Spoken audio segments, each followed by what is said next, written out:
Good morning everyone. तो आज जो है एक नया लेक्चर लेकर के हम आ गए हैं। ये फिजिक्स का एक बहुत ही बढ़िया लेक्चर है जो जेई और एडवांस के जो बच्चे हैं खास करके, और साथ ही साथ जो नीट के बच्चे हैं उनके लिए डेडिकेटेड है। तो इस लेक्चर में बेसिकली हम लोग ये सीखने वाले हैं कि सेंटर ऑफ मास क्या होता है, और सेंटर ऑफ मास से संबंधित एनर्जी कंजर्वेशन लगा करके, मोमेंटम कंजर्वेशन लगा करके, और कोलिजन हम लोग इसमें देखेंगे। तो बेसिकली जो ये चैप्टर है ये दो तीन सब चैप्टर्स का एक मिक्सअप आप बोल सकते हो, क्या मिक्सअप है, ठीक है, जिसमें आपको सेंटर ऑफ मास का कॉन्सेप्ट मिलेगा, एनर्जी का कॉन्सेप्ट मिलेगा, मोमेंटम का कॉन्सेप्ट मिलेगा, और साथ ही साथ अगर हम बात करें तो इसमें जो है आपको कोलिजन भी पढ़ना है। तो एक्चुअल में अगर देखा जाए तो ये जो चैप्टर है ये एक नहीं, ये दो से अधिक सब चैप्टर्स का, सब टॉपिक्स का एक मिक्सअप है। तो चलिए आज स्टार्ट करेंगे और वन बाय वन जो हम लोग डील करेंगे। तो चलिए सबसे पहला चीज़ तो हमें ये जानना होगा कि व्हाट इज सेंटर ऑफ मास। सबसे पहला चीज़ तो हमें यही जानना होगा। अच्छा, उसके पहले हम बात कर लेते हैं कंटेंट के बारे में, थोड़ा सा कंटेंट डील कर लेते हैं, इसके बाद चैप्टर का स्टार्टिंग करेंगे, ठीक है। तो कंटेंट अगर हम बात करें सेंटर ऑफ मास में, तो सेंटर ऑफ मास में अगर हम बात करें तो सबसे पहला तो यही सवाल है कि डेफिनेशन ऑफ सेंटर ऑफ मास, मतलब सेंटर ऑफ मास होता क्या है। साथ ही साथ अगर हम बात करें पोजीशन ऑफ सेंटर ऑफ मास, कि डिफरेंट टाइप्स ऑफ जो ऑब्जेक्ट्स होते हैं उनकी पोजीशन क्या है, what is the position of centre of mass. Mass for the two particle system, दो पार्टिकल सिस्टम अगर है हमारे पास तो उसके सेंटर ऑफ मास कहाँ लाई करेगा। अगर एक से अधिक पार्टिकल सिस्टम है हमारे पास तो वहाँ पे सेंटर ऑफ मास कहाँ लाई करेगा। साथ ही साथ अगर हम बात करें वेलोसिटी की, एक्सेलरेशन की, और भी अलग अलग जो पैरामीटर्स हैं सेंटर ऑफ मास की, उसकी वेलोसिटी क्या होगी, इसको एक्सेलरेशन क्या होगी, उसकी डिफरेंट जितने भी पैरामीटर्स हैं उन सभी की बात हम लोग कर रहे होंगे। यहाँ पे सेंटर ऑफ मास के अलग अलग पैरामीटर्स की बात कर रहे होंगे। Motion of centre of mass of external forces की हम बात कर रहे हैं। तो मोशन ऑफ सेंटर ऑफ मास का जो एक्सटर्नल फोर्सेस की वजह से जो सेंटर ऑफ मास पे क्या इफेक्ट आएगा उसके बारे में बात करेंगे। Centre of mass of the continuous bodies, और कंटिन्यूअस बॉडीज का मतलब होता है वैसे बॉडीज जो बिल्कुल जिसमें मासेज एक पॉइंट पे ना हो, डिफरेंट डिफरेंट पॉइंट पे मासेज हो, उस और साथ ही साथ लगातार मासेज हो, पूरा इनफाइनाइट पॉइंट पे मासेज हो, तो उसको कंटिन्यूअस बॉडीज हम लोग कहते हैं। कि यहाँ से यहाँ तक पूरा फैला हुआ मास हो, कहीं पे ऐसा नहीं है कि एक जगह है दूसरा जगह नहीं है, तीसरा जगह है चौथे जगह नहीं है, तो ऐसा मास नहीं हो, एकदम कंटिन्यूअस हो, उसका हम लोग देखेंगे। साथ ही साथ एग्जांपल्स ऑफ सेंटर ऑफ मास देख लेंगे कि इसका क्या क्या बेस्ट एग्जांपल्स हो सकते हैं। बात समझ में आई। अब चलते हैं इसके आगे। इसमें दूसरे जो सब टॉपिक्स हैं that is the linear momentum. तो what is the linear momentum, linear momentum क्या होता है। तो इसका हम लोग बेसिकली डेफिनेशन देखेंगे, लीनियर मोमेंटम क्या होता है, फोर्स और मोमेंटम के बीच में रिलेशन क्या होता है, साथ ही साथ कंजर्वेशन ऑफ लीनियर मोमेंटम क्या होता है, और जब हम गन फायर करते हैं, जब हम गन फायर करते हैं तो गन पीछे की तरफ क्यों बैकअप करती है, रिकॉइल क्यों करती है, वो चीज़ भी हम लोग इसमें देखने का काम करेंगे। नेक्स्ट जो है इम्पल्स, कि व्हाट इज इम्पल्स, इम्पल्स क्या होता है, डेफिनेशन ऑफ इम्पल्स की बात करेंगे, इम्पल्स मोमेंटम थ्योरम की बात करेंगे, और ग्राफिकल रिप्रेजेंटेशन ऑफ इम्पल्स के बारे में बात करेंगे। तो ये जो चैप्टर है ये महत्वपूर्ण हो जाता है, और साथ ही साथ अब इसमें एक और चीज़ जुड़ जाता है, वो है कोलिजन। क्या जुड़ जाता है, कोलिजन। तो इसमें कोलिजन भी आ जाता है, और कोलिजन क्या होता है, उसके टाइप्स कितने होते हैं, परफेक्टली इनइलास्टिक कोलिजन क्या होता है, इलास्टिक कोलिजन क्या होता है जो एक डायमेंशन में होता है, टू डायमेंशनल कोलिजन क्या होता है, साथ ही साथ रेस्टिट्यूशन की बात कर रहे होंगे, और law of conservation of momentum की बात कर रहे होंगे। तो ये है टोटल हमारे कंटेंट्स जो हम आज डील करने वाले हैं इस लेक्चर में, पूरा का पूरा जो है हम लोग डील करेंगे। तो चलिए वन बाय वन जो है स्टार्ट करेंगे, और सबसे पहले हम लोग सेंटर ऑफ मास से शुरू करते हैं, ठीक है, सेंटर ऑफ मास से शुरू करते हैं। तो पहला सवाल है कि what is the centre of मास, कि सेंटर ऑफ मास क्या होता है। ओके, सेंटर ऑफ मास क्या है। तो फिजिशियन का कहना है कि सेंटर ऑफ मास किसी भी बड़े ऑब्जेक्ट का, बड़े सिस्टम का, या दो से अधिक पार्टिकल्स का अगर हम सेंटर ऑफ मास की बात कर रहे हैं, इसका मतलब ये है कि वो पॉइंट होता है, वो बिंदु होता है जिस जगह से, मतलब जिस जगह पे आप ये मान के चलते हो कि पूरा इंटायर बॉडी का मास उस पर समाहित है, मतलब उस पूरे बॉडी को हटा के अगर सारा मास हम उस बिंदु पे कंसिडर कर लें और कंसिडर करके हम उस ऑब्जेक्ट की ट्रांसलेशनल मोशन ऑब्जर्वेंस करें, तो वो जो बिंदु कहलाएगा that is called centre of मास। जैसे हम बात करें, जैसे मान लीजिए कि रिमोट है, ठीक है, अब इसका अगर हमें सेंटर ऑफ मास की जानकारी लेनी है कि इसका सेंटर ऑफ मास कहाँ लाई करेगा, तो हम इसको बैलेंस करने का कोशिश करेंगे। हम कहेंगे भाई साहब ये जो रिमोट है किस पॉइंट पे बैलेंस होता है, ठीक है, तो जिस पॉइंट पे बैलेंस हो जाएगा, मान लीजिए यहाँ पे जो है ये बैलेंस होने की टेंडेंसी में आ रहा है, ठीक है, this is about to balance, थोड़ा सा इस पर स्लिप कर रहा है, तो अगर हम यहाँ पे बात कर रहे हो कि यहाँ पे जो है ये बैलेंस करने की टेंडेंसी में है, ओके, ये जो पॉइंट होगा जहाँ पे हम कांटेक्ट करके इसको बैलेंस कर सके हैं यहाँ पे, this is known as centre of mass. तो ये जो बिंदु कहलाएगी वो क्या कहलाएगी, सेंटर ऑफ मास, मतलब इंटायर मास इस बिंदु से बैलेंस हो सकता है। बात समझ रहे हो? वैसे ही अगर हम मान के चल रहे हैं कि देखिए ये जो अगर एक ये जो है अटेंडेंस रजिस्टर है, अगर इसका सेंटर ऑफ मास निकालने की कोशिश करें तो हम कहेंगे देखो भाई यहाँ से हम इसको पूरी तरह से क्या कर सकते हैं, बैलेंस कर सकते हैं, ओके, और यहाँ से बैलेंस करके आप इसको कंट्रोल कर सकते हैं, पूरा मास को एज ए सिंगल पॉइंट पे आप मान सकते हो, तो this is the centre of mass, okay, ये इसका सेंटर ऑफ मास होगा। थोड़ा सा हम यहाँ पे स्लिप कर जा रहा है, ओके, सतह जो है बहुत ज़्यादा ही चिकना होने की वजह से, लेकिन आप समझ गए होंगे सेंटर ऑफ मास का मतलब क्या हो रहा है, बात समझ में आ रही है? वो बिंदु जहाँ पे जो है पूरा मास इसका क्या हो जा रहा है, बैलेंस हो जा रहा है, ओके। तो इसका डेफिनेशन भी है, centre of mass of system particle is the point where the entire mass of the system can be assumed to be the concentrated, मतलब सेंटर ऑफ मास वो पॉइंट होता है जिस पॉइंट पे हम ये मानते हैं कि पूरा ऑब्जेक्ट का मास क्या हो, कंसंट्रेटेड हो, एक जगह समाहित हो, that is called centre of mass. अब थोड़ा सा विचार कीजिए, मान लीजिए हम लोग अपना सेंटर ऑफ मास की बात करें, तो हम लोग का जो अपना सेंटर ऑफ मास है वो कहाँ लाई करता है, नाभि में, ठीक है, नाभि जो पॉइंट होता है नेवल, वो हमारे बॉडी का सेंटर ऑफ मास है, ओके, वहां से पूरे बॉडी के मास डिस्ट्रीब्यूशन अगर अपवर्ड हम बात करें या उस नाभि के डाउनवर्ड बात करें तो ऑलमोस्ट जो है सेम होता है, तो हम लोग कह देते हैं कि वो हमारा सेंटर ऑफ मास है।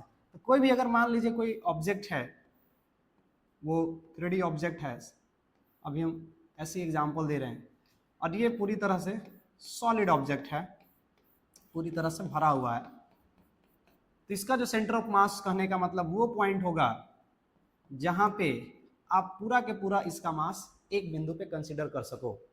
अगर ऐसा अगर कंसीडर कर सको तो that is known as centre of mass, ठीक है। तो सभी ऑब्जेक्ट का अपना सेंटर ऑफ मास होगा। हाँ, एक बहुत इंपॉर्टेंट पॉइंट, एक बहुत इंपॉर्टेंट पॉइंट क्या है कि सेंटर ऑफ मास जो है ऑफ एन ऑब्जेक्ट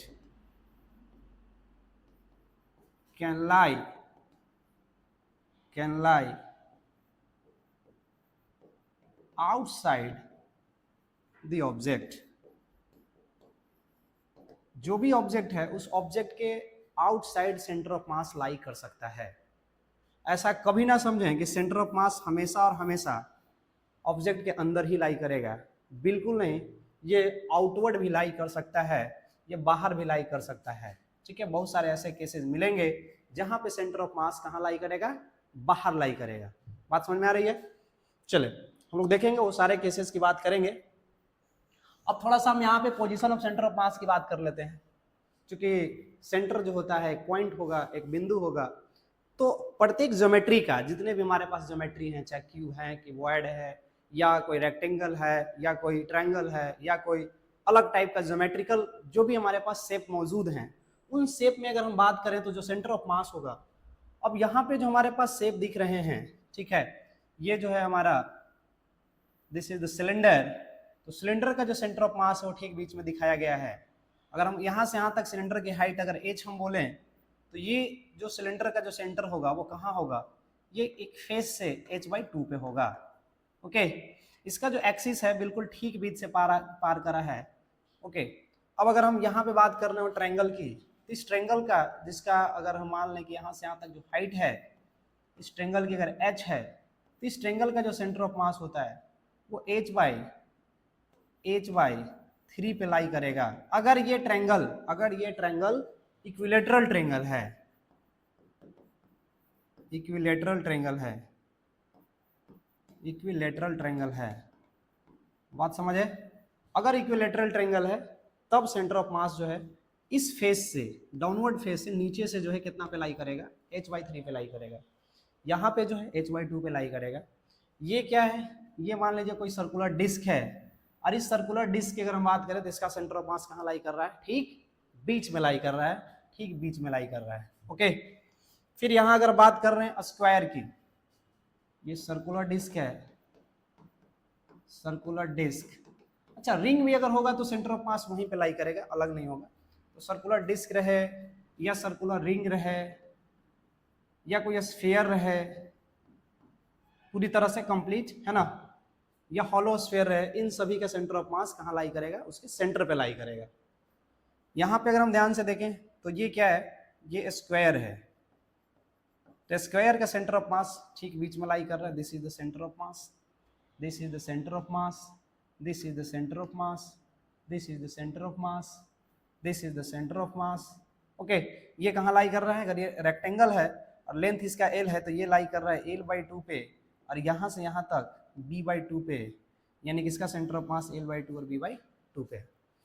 तो डिफरेंट टाइप्स ऑफ ज्योमेट्री का हमने पोजीशन देखा कि अलग अलग टाइप की ज्योमेट्री की जो सेंटर है मास के रखने की, जो सेंटर है कि हम उस ऑब्जेक्ट को हटा के अगर वहां पे एक कंसंट्रेटेड मास रखना चाहें तो where will be the position, तो the position will be different for the different geometries. Okay, अलग अलग geometry wise centre of mass अलग अलग होगा। बात समझ में आया? अब हम लोग इन सभी का चर्चा आगे भी करेंगे, थोड़ा सा कैलकुलेट भी करेंगे, निकालेंगे वैल्यू को कि किस प्रकार से जो है वैल्यू डिपेंड करती है और उसको कैसे निकाला जाएगा। चलिए, तो सबसे पहला जो है position of centre of mass of different objects में हम लोग 2 डायमेंशनल ऑब्जेक्ट की बात कर लेते हैं सबसे पहले।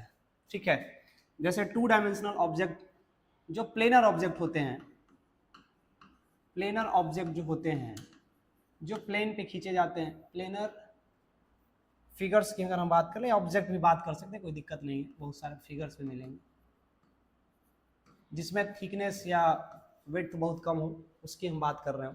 जैसे मान लीजिए हमारे पास सर्कुलर रिंग की बात कर रहे हैं हम,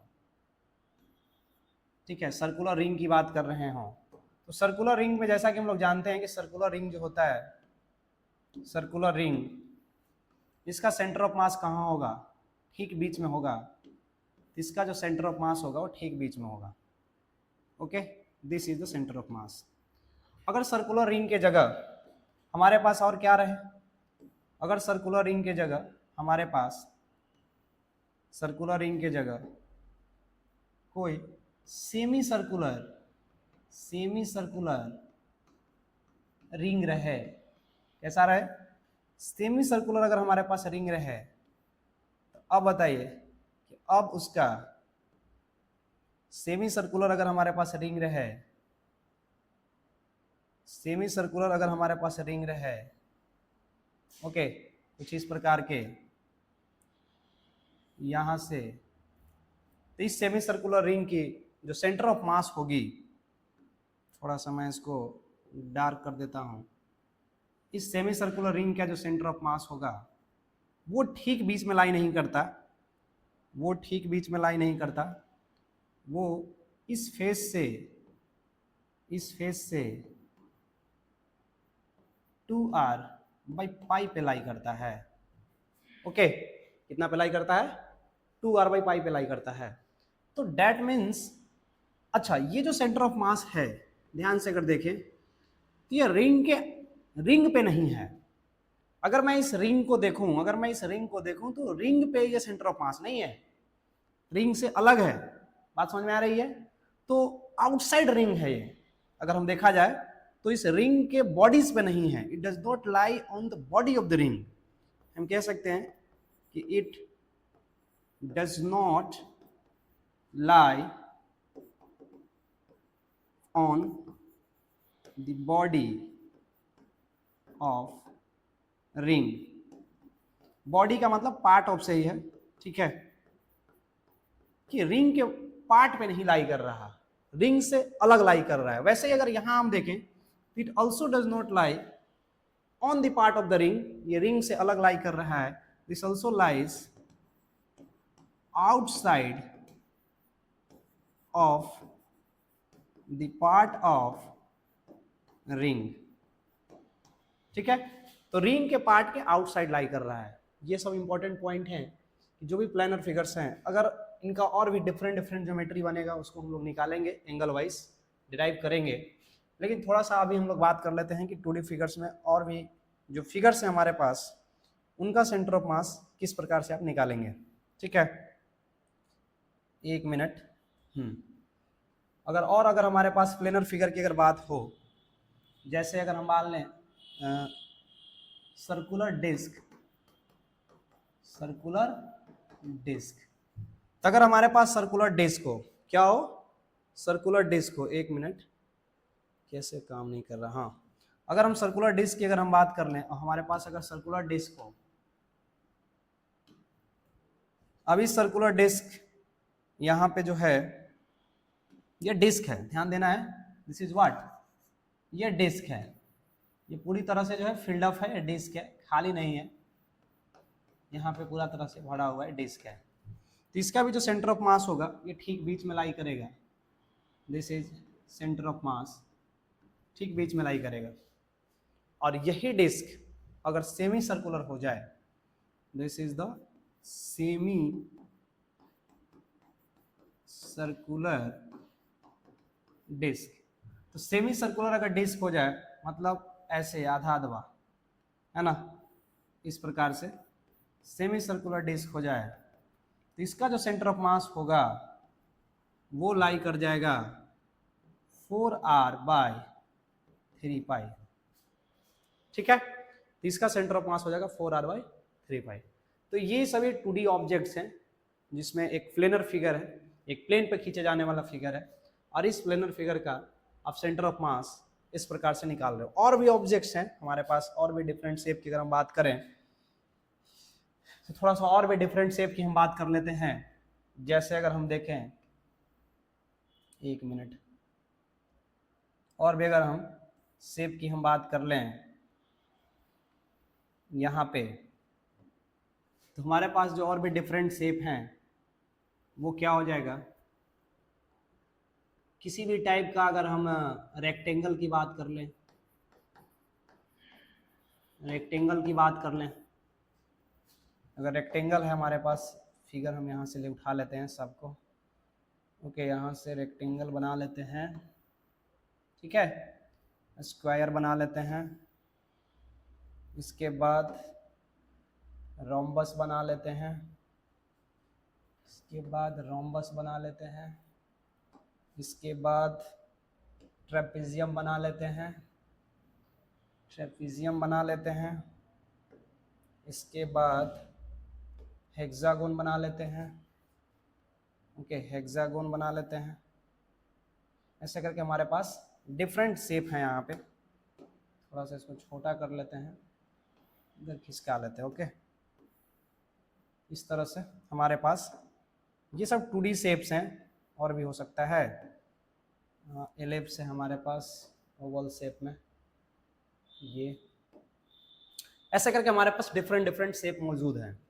इन सभी डिफरेंट शेप्स का सेंटर ऑफ मास हम लोग थोड़ा सा निकालते हैं कि कहाँ पे इसका सेंटर ऑफ मास लाई करेगा। तो अगर हम बात कर रहे हो, अभी हम कोई कॉन्सेप्ट डेफिनेशन वाइज नहीं चल रहे, अभी सिंपल जो है हम लोग जानने की कोशिश कर रहे हैं कि इसका सेंटर कहाँ पे बनेगा, ओके, और एक रैंडम थॉट बना रहे हैं कि कहाँ पे बनना चाहिए।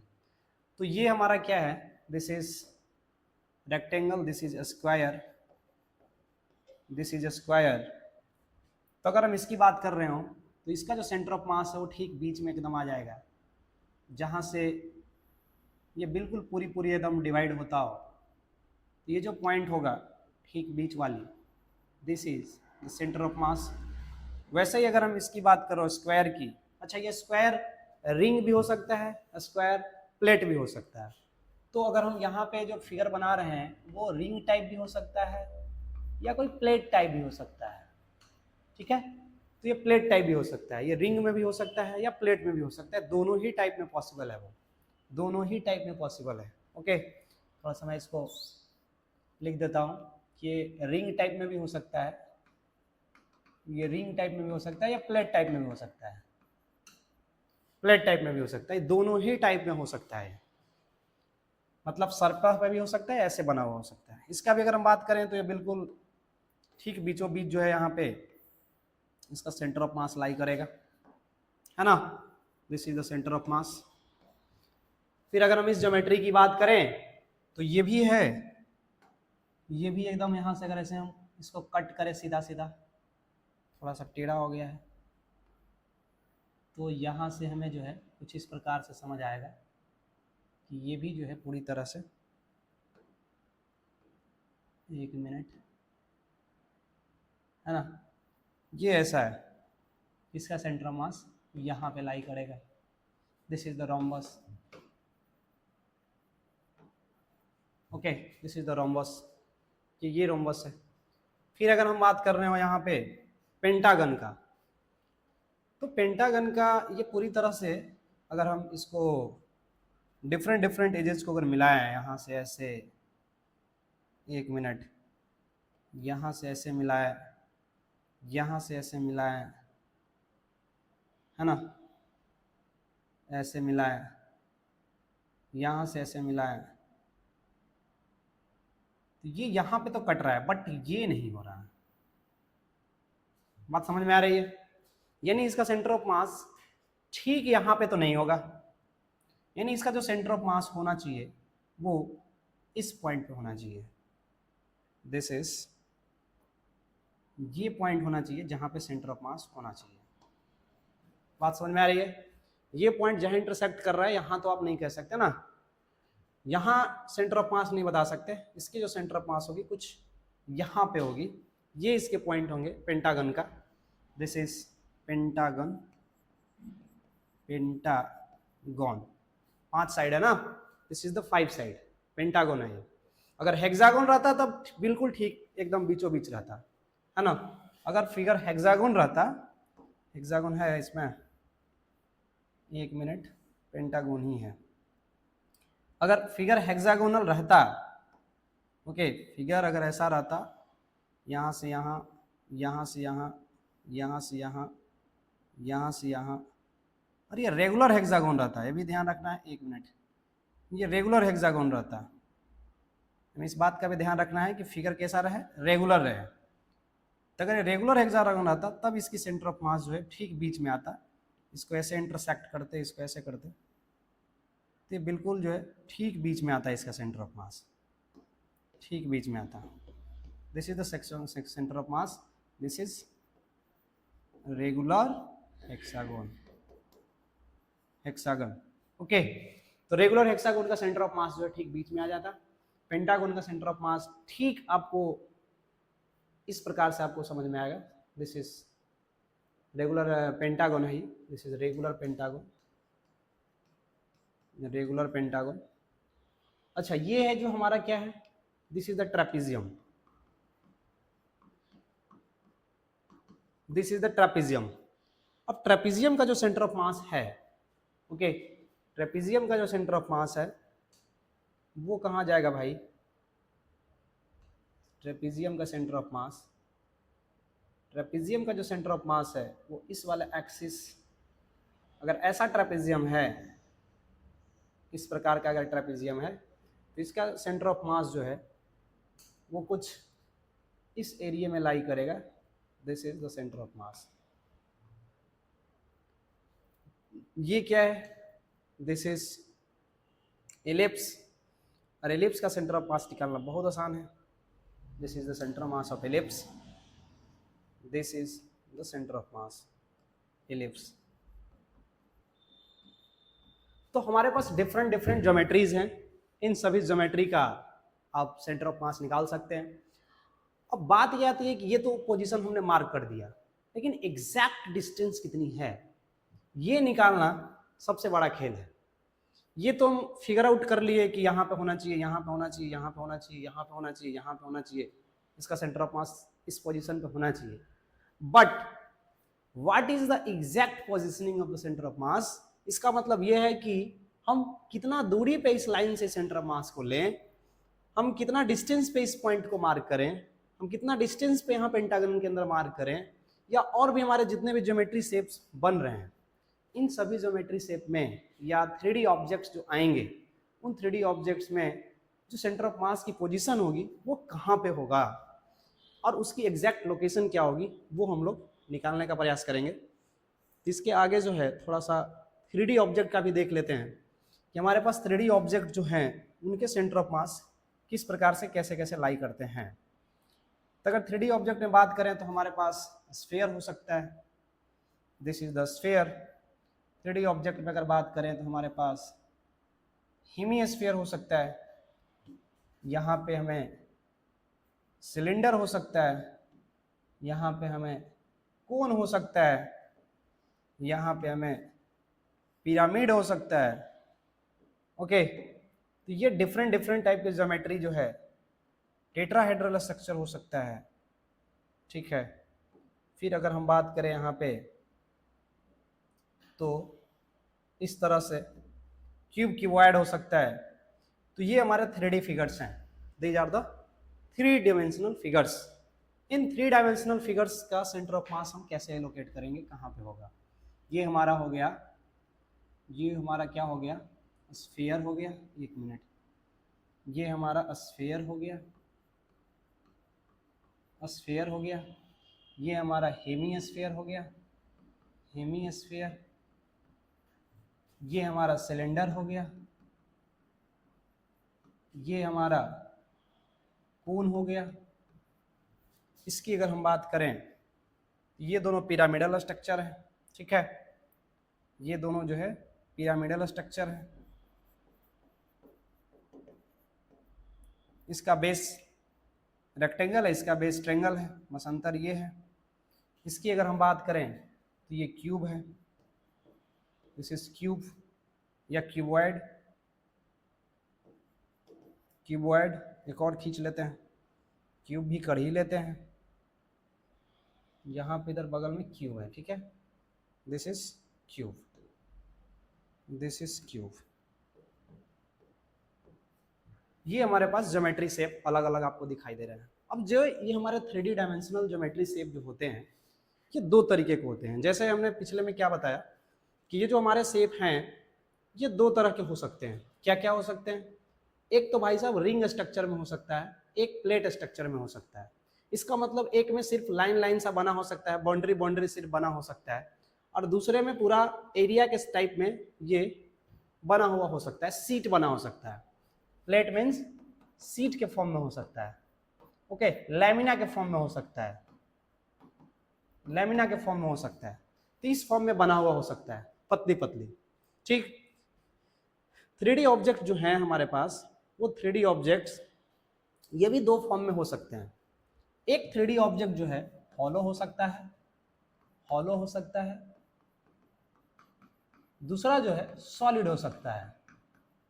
दो तरीके के 3D ऑब्जेक्ट हो सकते हैं, ओके। हॉलो का मतलब ठीक बीच में खाली रहेगा, सिर्फ किनारे किनारे कोई सरफेस रहेगा और बीच का जो एरिया रहेगा खाली रहेगा। दूसरा जो है सॉलिड टाइप का रह सकता है, सॉलिड का मतलब बिल्कुल एकदम उसके अंदर भरा हुआ रहेगा, ठीक है, पूरी तरह से वो खाली नहीं रहेगा, उसमें पूरी तरह से भरा हुआ रहेगा। बात समझ रहे हैं। अब यहाँ पे हम अभी जो केस लेके चल रहे हैं, चलिए अगर मान लेते हैं थोड़ा देर के लिए कि सारे के सारे हमारे हॉलो शेप में हैं, ठीक है। अगर हम हॉलो की बात कर लें, अगर हम हॉलो की बात कर लें, एक मिनट, अगर सारे फिगर्स हमारे हॉलो हैं, सब के सब हॉलो फिगर्स हैं, means hollow sphere, hollow hemisphere, hollow cylinder, hollow cone, hollow pyramid, hollow cuboid, hollow cube, सारे के सारे हॉलो हैं, मतलब बीच में क्या है, खाली है। अब बीच में खाली है उससे क्या ही फर्क पड़ जाएगा स्फीयर पे। स्फीयर का सेंटर ऑफ मास चाहे खाली रहे या भरा हुआ रहे, सेंटर ऑफ मास सेम रहेगा। तो हॉलो स्फीयर रहे या सॉलिड स्फीयर रहे, सेंटर ऑफ मास दोनों का सेम रहेगा, ठीक है। हॉलो सॉलिड, हॉलो स्फीयर या सॉलिड स्फीयर, इन दोनों का सेंटर ऑफ मास एक ही जगह रहेगा, चेंज नहीं करेगा। अब हम बात करें हेमिस्फीयर की, ठीक है।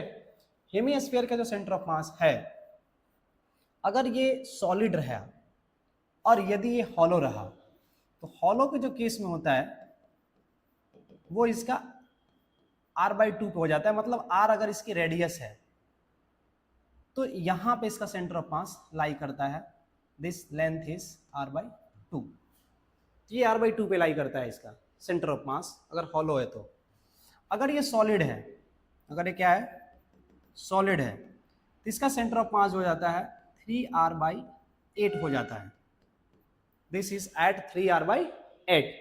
तो ध्यान रखना है सॉलिड हेमीस्फीयर के केस में जो सेंटर ऑफ मास आ रही है वो आ रही है 3r/8। तो ये जो है 3r/8 होगा, ये बात समझना है कि 3r/8 पे होगा। ओके, इसको थोड़ा सा बोल्ड कर लीजिए कि ये जो है 3r/8 पे होगा, ये 3r/8 पे होगा। ओके, यहाँ पे ये हमें हाईलाइट कर लेना कि 3r/8 पे होगा, और हॉलो के केस में r/2 पे होगा। नेक्स्ट अगर हम बात कर रहे हो सिलेंडर की, तो सिलेंडर भी हॉलो रहे या सॉलिड रहे, हॉलो रहे या क्या रहे सॉलिड रहे, इन दोनों ही केस में इसका सेंटर ऑफ मास ठीक बीच में होगा। जो एक्सियल लाइन है एक्सियल लाइन पे होगा और बीच में होगा एकदम हाइट बटा 2 होगा। ठीक है, तो एक्सियल लाइन के ठीक बीच में होगा इसका सेंटर ऑफ मास। नेक्स्ट अगर हम बात कर रहे हो कोन की, नेक्स्ट किसकी बात कर रहे हो कोन की। अब कोन में भी दो कंडीशन क्रिएट हो जाएगा कि कोन हॉलो है कि कोन सॉलिड है। अगर हॉलो कोन है, अगर हॉलो है तो इसका सेंटर ऑफ मास जो है वो इसकी हाइट के हॉलो के केस में h/3 पे होगा, लेकिन अगर सॉलिड होगा तो उस केस में h/4 पे होगा। h/4 कहाँ से डिस्टेंस ले रहे हैं हम, सतह से ले रहे हैं, ध्यान रहे ये डिस्टेंस हम सतह से ले रहे हैं, this is the centre of mass. तो ये कोन का सेंटर ऑफ मास हो गया। नेक्स्ट अगर हम बात कर रहे हो पिरामिड की, ठीक है, तो पिरामिड ये कॉम्प्लेक्स ज्योमेट्री हो जाता है। ओके, ये नॉर्मल ज्योमेट्री नहीं है, ये थोड़ा सा कॉम्प्लेक्स ज्योमेट्री हो जाता है, इसका सेंटर ऑफ मास निकालना थोड़ा सा कॉम्प्लेक्स हो जाता है। अगर इन दोनों की हम बात करें तो ये बिल्कुल h/3 पे होता है, नो डाउट, लेकिन इसका जो है जो रेक्टेंगल फेस है इसका डिफरेंट आता है। ओके, इसका सेंटर ऑफ मास वो डिफरेंट आता है। नेक्स्ट अगर हम बात कर रहे हो क्यूबॉइड की या क्यूब का, तो इसका सेंटर ऑफ मास ठीक बीच में आएगा, ठीक बीच में आएगा। ओके, तो इसका सेंटर ऑफ मास जो है, इसका सेंटर ऑफ मास पढ़ना भी नहीं है, मुझे थोड़ा सा मेमोरी में याद भी नहीं है, इसका सेंटर ऑफ मास हमने नहीं लिखा है, और ये फिगर पढ़ना भी नहीं है अभी ज्योमेट्री वाइज। नेक्स्ट अगर हम देखें क्यूबॉइड की अगर हम बात करें तो ये भी ठीक बीच में आएगा, ये ठीक बीच में लाई करेगा, और क्यूब का भी जो सेंटर ऑफ मास होगा वो कहाँ लाई करेगा, ये भी ठीक बीच में लाई करेगा, एकदम ठीक बीच में लाई करेगा। अब इस बीच वाले लेंथ को आप अलग अलग तरीकों से लिख सकते हो, l/2, b/2, h/2, जैसे लिखना हो उस अनुसार से उसको लेंथ ब्रेड्थ और हाइट दे करके उसके ठीक बीच के कोऑर्डिनेट को आप लिख सकते हो। तो ये जो हमने सॉलिड फिगर्स लिखे हैं, इन सॉलिड फिगर्स का सेंटर ऑफ मास है हॉलो के केस में और सॉलिड के केस में थोड़ा सा ये बदलता है अगर हम 3D फिगर्स की बात कर रहे हैं तो। ठीक, तो आई होप ये सेंटर ऑफ मास का एलोकेशन आप लोग समझ गए होंगे। अब बारी आती है मेन चीज। मेन चीज क्या कि आखिर सेंटर ऑफ मास निकालते कैसे हैं। अभी तक जो हमने बात करी उसमें सिर्फ ये बात करा कि सेंटर ऑफ मास एलोकेट कहाँ से कैसे कर रहे हैं, सेंटर ऑफ मास कहाँ होना चाहिए डिफरेंट डिफरेंट ऑब्जेक्ट्स का, हम उस पर बात कर रहे हैं। लेकिन सेंटर ऑफ मास निकाले कैसे, ये सबसे बड़ा सवाल है कि सेंटर ऑफ मास निकाले कैसे, how to find centre of mass for a particles और फॉर रिजिड बॉडीज। तो दो प्रकार के हमारे पास सवाल क्रिएट हो गए ना, सवाल दो तरह के क्रिएट हो गए। क्या क्रिएट हो गया कि एक रिजिड बॉडी का कैसे निकाला जाए और एक जो है पार्टिकल का कैसे निकाला जाए, है ना। तो दो प्रकार के सवाल हमारे पास जनरेट हो गया। सबसे पहले पार्टिकल की हम बात करते हैं कि एक पार्टिकल के सेंटर ऑफ मास कैसे निकाली जाती है। तो सबसे पहले बात मान लेते हैं कि हमारे पास कुछ पार्टिकल्स हैं m1, एक और पार्टिकल्स है m2। इसका हमें निकालना है सेंटर ऑफ मास। अब हमने सेंटर ऑफ मास का बेसिक डिफिनेशन क्या पढ़ा कि सेंटर ऑफ मास वो जगह होता है जहां पर ये पूरा ऑब्जेक्ट का मास कंसेंट्रेटेड मान सकते हैं आप। मान लीजिए ये इसका सेंटर ऑफ मास है, ठीक है। दूसरा बात हम ये कह सकते हैं कि इस पॉइंट से अगर ये कंसेंट्रेटेड है, इसका मतलब ये है कि इस पॉइंट पे ऑब्जेक्ट क्या है, बैलेंस्ड है। This is the balancing point of the system. तो सिस्टम की बैलेंसिंग पॉइंट है, तो हम कह सकते हैं कि M1 M2 की बैलेंसिंग पॉइंट है सेंटर ऑफ मास। और यहाँ से जो टोटल डिस्टेंस है इन दोनों के बीच में, ये मान लेते हैं कि d डिस्टेंस पे है, और यहाँ से इसकी जो डिस्टेंस है यहाँ तक की वो R1 है, यहाँ से इसकी जो डिस्टेंस है वो R2 है। तो M1 मास जो कि सेंटर ऑफ मास से R1 दूरी पे है, M2 मास जो कि सेंटर ऑफ मास से R2 दूरी पे है, तो एक कॉन्सेप्ट हम यहाँ पे समझते हैं, that is called mass moment. Mass moment, इसका मतलब यह है कि अगर सिस्टम इक्विलिब्रियम में है, सिस्टम क्या है, इक्विलिब्रियम में है, बैलेंस कंडीशन में है, तो सिस्टम की जो टोटल मास मूवमेंट होगी वो बराबर होगी, उनका जो जोड़ होगा वो अलजेब्रिक सम वो 0 होगा। तो अगर इसका मास मूवमेंट की अगर हम बात करें M1 into R1, M1 into R1 जो मास मूवमेंट आएगा वो आएगा दिस साइड, मीन्स अगर इसको हम कहते हैं पॉजिटिव तो ये पॉजिटिव है, बट M2 इंटू R2 क्या आ जाएगा, नेगेटिव, क्योंकि वो घुमाएगा इधर, और यहां से नेट सम 0 होगा। तो हम कह सकते हैं कि M1 R1 बराबर है M2 R2 का। अब यहां से अगर हम कहें कि ये दो पार्टिकल सिस्टम जो है, दो पार्टिकल सिस्टम अगर हम कहें यहाँ पे कि दोनों अलग अलग डिस्टेंस पे अगर रखे गए हैं और जिनके बीच की दूरी d है, तो यहाँ से हम एक बात और कह सकते हैं कि दिस R1 प्लस R2 बराबर d हो जाएगा। तो R1 या R2 इज इक्वल टू क्या हो जाएगा, d माइनस R1 हो जाएगा। अब इसको अगर हम यहाँ पे थोड़ा सा एक्सटेंड करें, आगे इधर ही लिख देते हैं, एक्सटेंड करें, R2 को वैल्यू यहाँ पुट करें, तो M1 R1 बराबर M2 times into d minus R1, और यहाँ से M1 R1 plus M2 R2 बराबर M2 टाइम्स d, यहाँ से M1 प्लस M2 कर लीजिए, दिस इज, एक मिनट, यहाँ R1 is equal to M2 times d, तो R1 की वैल्यू आ जाएगी M2d divide by M1 plus M2। ये जो सेंटर ऑफ मास है वो जो आपको पॉइंट आया है फ्रॉम M1 आया है। तो दो पार्टिकल सिस्टम का अगर सेंटर ऑफ मास निकालना हो, अगर दो पार्टिकल सिस्टम किसी d डिस्टेंस पे हो और इसका सेंटर ऑफ मास M1 से चाहिए, तो R1 बराबर आपका फॉर्मूला आ गया, क्या आ गया कि दूसरे वाले mass into d divide by M1 plus M2, this is the R2। और अगर हम बात कर रहे हों पहले वाले अगर दूसरे वाले मास से M2 से अगर बात कर रहे हो, तो यहाँ R2 की जो वैल्यू आ जाएगी M1 इंटू डी आ जाएगी, ठीक है। तो R2 बराबर आ जाएगा M1d divide by M1 plus M2। तो this is the centre of mass. ये हम टू पार्टिकल सिस्टम का निकाले हैं, this is for the particles. तो यहाँ पे हमने टू पार्टिकल का निकाला है, टू पार्टिकल्स का निकाला है। तो पार्टिकल्स के सेंटर ऑफ मास निकालने के लिए हम लोग क्या कर रहे होते हैं, कुछ इस प्रकार से समझ रहे होते हैं पार्टिकल को। लेकिन यही अगर हमें रिजिड बॉडी का अगर निकालना हो, तो रिजिड बॉडी में बहुत सारा पॉइंट है, एक पॉइंट नहीं है, इनफाइनाइट पॉइंट्स हैं। तो क्या सभी पॉइंट को इस तरह से जोड़ के निकालना मुश्किल है, नहीं निकाल सकते। तो रिजिड बॉडी का सेंटर ऑफ मास निकालने के लिए हम लोग जो इंटीग्रेशन का सहारा लेते हैं, और वहाँ पे जो सेंटर ऑफ मास हम लोग निकालते हैं रिजिड बॉडी का, वो सेंटर ऑफ मास जो है वो इस प्रकार से लिखी जाती है, 1 by total m integration of RDM। तो इस प्रकार से हम लोग सेंटर ऑफ मास एक रिजिड बॉडी का निकाल पाते हैं। वहाँ इंटीग्रेशन लगाना पड़ता है हमें, सारा मास को डिस्टेंस वाइज इंटीग्रेट करना होता है, और इंटीग्रेट करने के बाद तब वैल्यू आती है। तब हम लोग निकाल पाते हैं। बात समझ में आ रही है?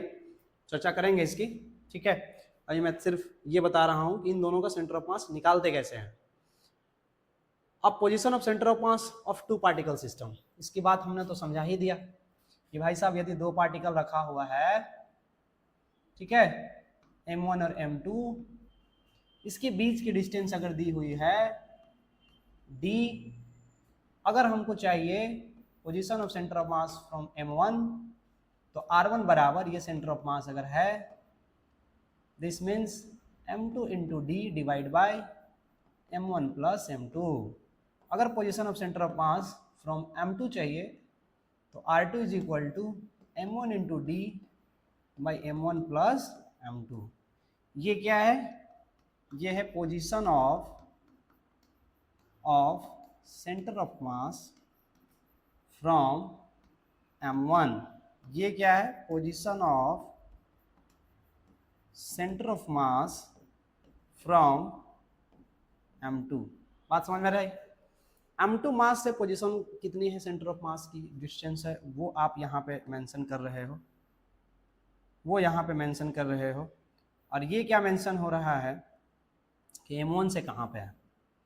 तो डैट मीन्स ये जो तरीका है ये इंपॉर्टेंट हो जाता है, इसको हमें ध्यान रखना है कि दो गो पार्टिकल सिस्टम है तो उसका सेंटर ऑफ मास कैसे लिखते हैं दो पार्टिकल पे। अच्छा, इसको थोड़ा सा स्टैंडर्डाइज करने के लिए हम n पार्टिकल सिस्टम पे ले चलते हैं। तो इसके बाद जो centre of particles of n particle system की हम बात कर रहे हों कि भाई साहब हमारे पास ढेर सारे पार्टिकल्स हैं। जैसे मान लो यहाँ कोई पार्टिकल रखा हुआ है, यहाँ कोई पार्टिकल रखा हुआ है, यहाँ कोई पार्टिकल रखा हुआ है, यहाँ कोई पार्टिकल रखा हुआ है, सब अलग अलग जगहों पे पार्टिकल्स रखे हुए हैं। और अगर मैं यहाँ से कहूँ कि इन सभी की जो लोकेशन है, ठीक है, इन सभी की जो लोकेशन है एक फिक्स पॉइंट से, वो कुछ इस प्रकार है। इन सभी का आपको पॉइंट की लोकेशन पता है, सबकी लोकेशन पता है, इन सारे पॉइंट की लोकेशन पता है। पहला पॉइंट, दूसरा पॉइंट, पहला पॉइंट, दूसरा पॉइंट, तीसरा पॉइंट, nवां पॉइंट। इस पॉइंट की जो कोऑर्डिनेट है, मान लीजिए x1 y1 z1 है। इस पॉइंट की कोऑर्डिनेट है x2 y2 z2 है। इस पॉइंट की कोऑर्डिनेट है x3 y3 z3 है। और इस पॉइंट की कोऑर्डिनेट है xn yn zn। This is the position vector r1, this is the position vector r2, this is the position vector r3 और this is the position vector rn। ये एक reference point है जहां से हम सभी पॉइंट की अलग अलग लोकेशन मार्क करके रखे हुए हैं। तो what is the centre of mass? Centre of mass की जो पोजीशन वेक्टर आती है वो आ जाती है m1 उसकी पोजीशन वेक्टर प्लस m2 उसकी पोजीशन वेक्टर प्लस m3 उसकी position vector plus dot dot mn उसका position vector divide by total mass m1 m2 m3 plus mn। तो this is the position of centre of mass. ये जो है centre of mass की position है। अगर हम यहाँ पे बात करें जो एक स्टैंडर्ड फॉर्म में यहाँ पे आ रही है R centre of mass. Okay, तो आर सेंटर ऑफ मास जो आ रहा है m1 r1 plus m2 r2 plus m3 r3 ऐसे आ रहा है। अब यदि मैं यहाँ पे r1 r2 को क्या करूं, अगर मैं r1 r2 को वेक्टर फॉर्म में लिखूं कि x1 i cap, x2 x1 i cap, y1 j cap, y1 j cap, y3 k cap, ऐसे करके लिखना शुरू करूं तो r2 वेक्टर को भी लिख सकता हूं x2 i cap, y2 j cap, y3 k cap. इस तरह से rn वेक्टर को लिख सकता हूं rn i cap, rn j cap, rn k cap, rn k cap. इस तरह से अगर सभी को रिप्लेस करूं तो जो सेंटर ऑफ मास है इस r सेंटर ऑफ मास की अलग अलग वैल्यू मिलेगी हमें। rx सेंटर ऑफ मास मिल जाएगा, ry सेंटर ऑफ मास मिल जाएगा। तो अगर x सेंटर ऑफ मास अगर मैं बात कर रहा हूं, उसको थोड़ा सा मैं हटा रहा हूं, एक मिनट, इसको मैं अगर यहाँ पे डायरेक्ट इरेजर नहीं चल पाता है, तो अगर हम यहाँ पे सेंटर ऑफ मास की बात कर रहे हो, आर सेंटर ऑफ मास की अगर हम बात कर रहे हो, थोड़ा सा देखें, एक सेंटर ऑफ मास अगर हम निकाल रहे हो तो हम कह सकते हैं this is m1x1 plus m2x2 plus dot dot mnxn divide by total mass, ठीक है, divide by total mass, total mass. ये एक्स सेंटर ऑफ मास है, this is the X coordinate, coordinate, थोड़ा अच्छा से लिख लें, coordinate of centre of mass. ये एक्स कोऑर्डिनेट है सेंटर ऑफ मास की। ऐसे अगर हम बात कर रहे हैं वाई कोऑर्डिनेट की, Y centre of mass means Y coordinate of centre of mass, तो क्या करना है, y1 m1 x1 था तो m1 y1 करना है, यहाँ m1 y1 plus m2 y2 plus mn yn divide by m1 plus m2 plus mn। This is what, y coordinate, coordinate of centre of मास। बात समझ में आया? तो ये x coordinate of centre of मास हो गया, ये y coordinate of centre of मास हो गया।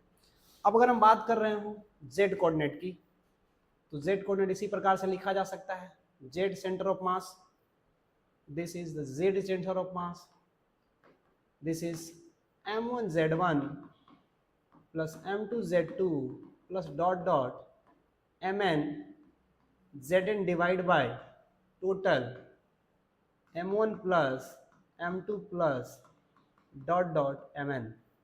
तो यहां से z सेंटर ऑफ मास निकल गया, okay, this is the z centre of मास निकल गया।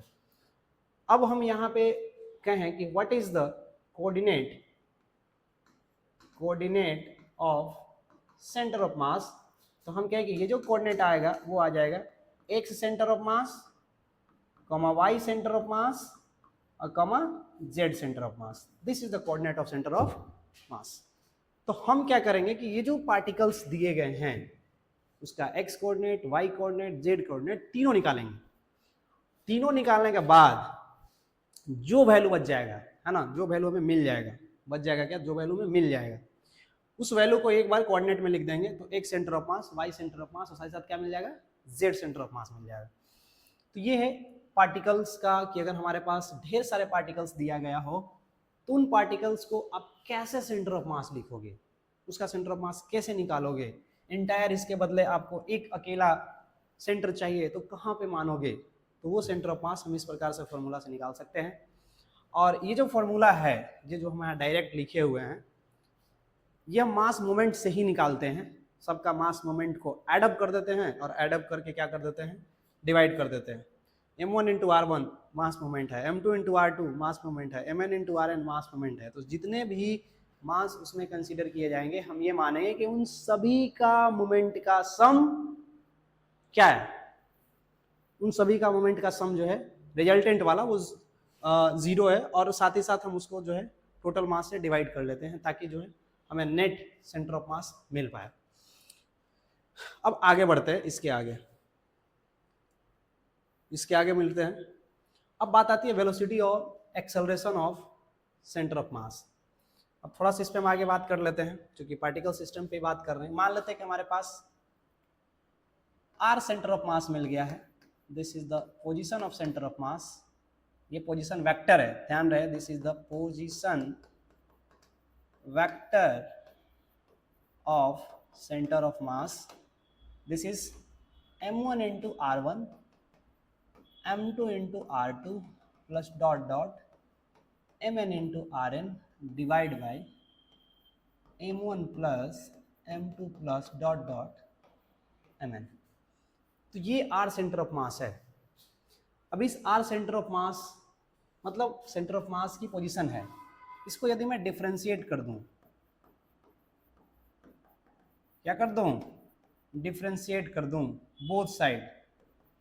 Both side with respect to t, है ना, टाइम के रिस्पेक्ट में यदि मैं डिफरेंशिएट करूं तो differentiation of R centre of mass with respect to D T बराबर हो जाएगा m1 इंटू R1 का differentiation plus m2 into R2 का differentiation plus dot dot mn into Rn का differentiation divide by total mass, this is total mass लिख देते हैं, this is total mass. तो यहां से आप कह सकते हैं दिस इज द पोजीशन। और अगर सेंटर ऑफ मास की पोजीशन बदल रही है समय के साथ तो दिस गिव्स द वेलोसिटी, तो this is the velocity of centre of mass. और ये आ जाएगा m1 इंटू पार्टिकल का रफ्तार प्लस m2 इंटू दूसरे पार्टिकल की वेलोसिटी और ऐसे करके mn इंटू nth पार्टिकल की वेलोसिटी और divide by total mass, this is the total mass.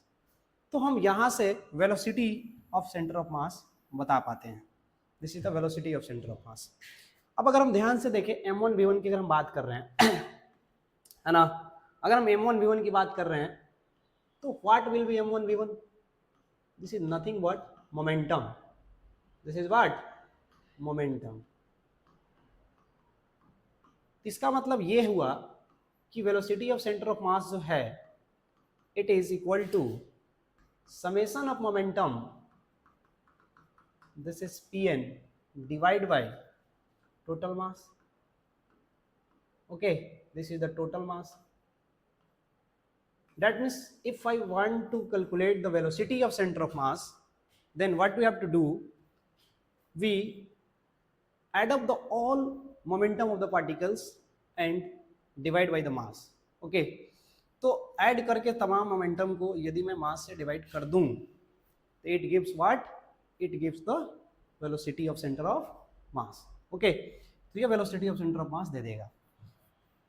अगर हम यहाँ पे इसको अगेन डिफ्रेंशिएट कर दूं, दिस इज अगेन मैं डिफ्रेंशिएट कर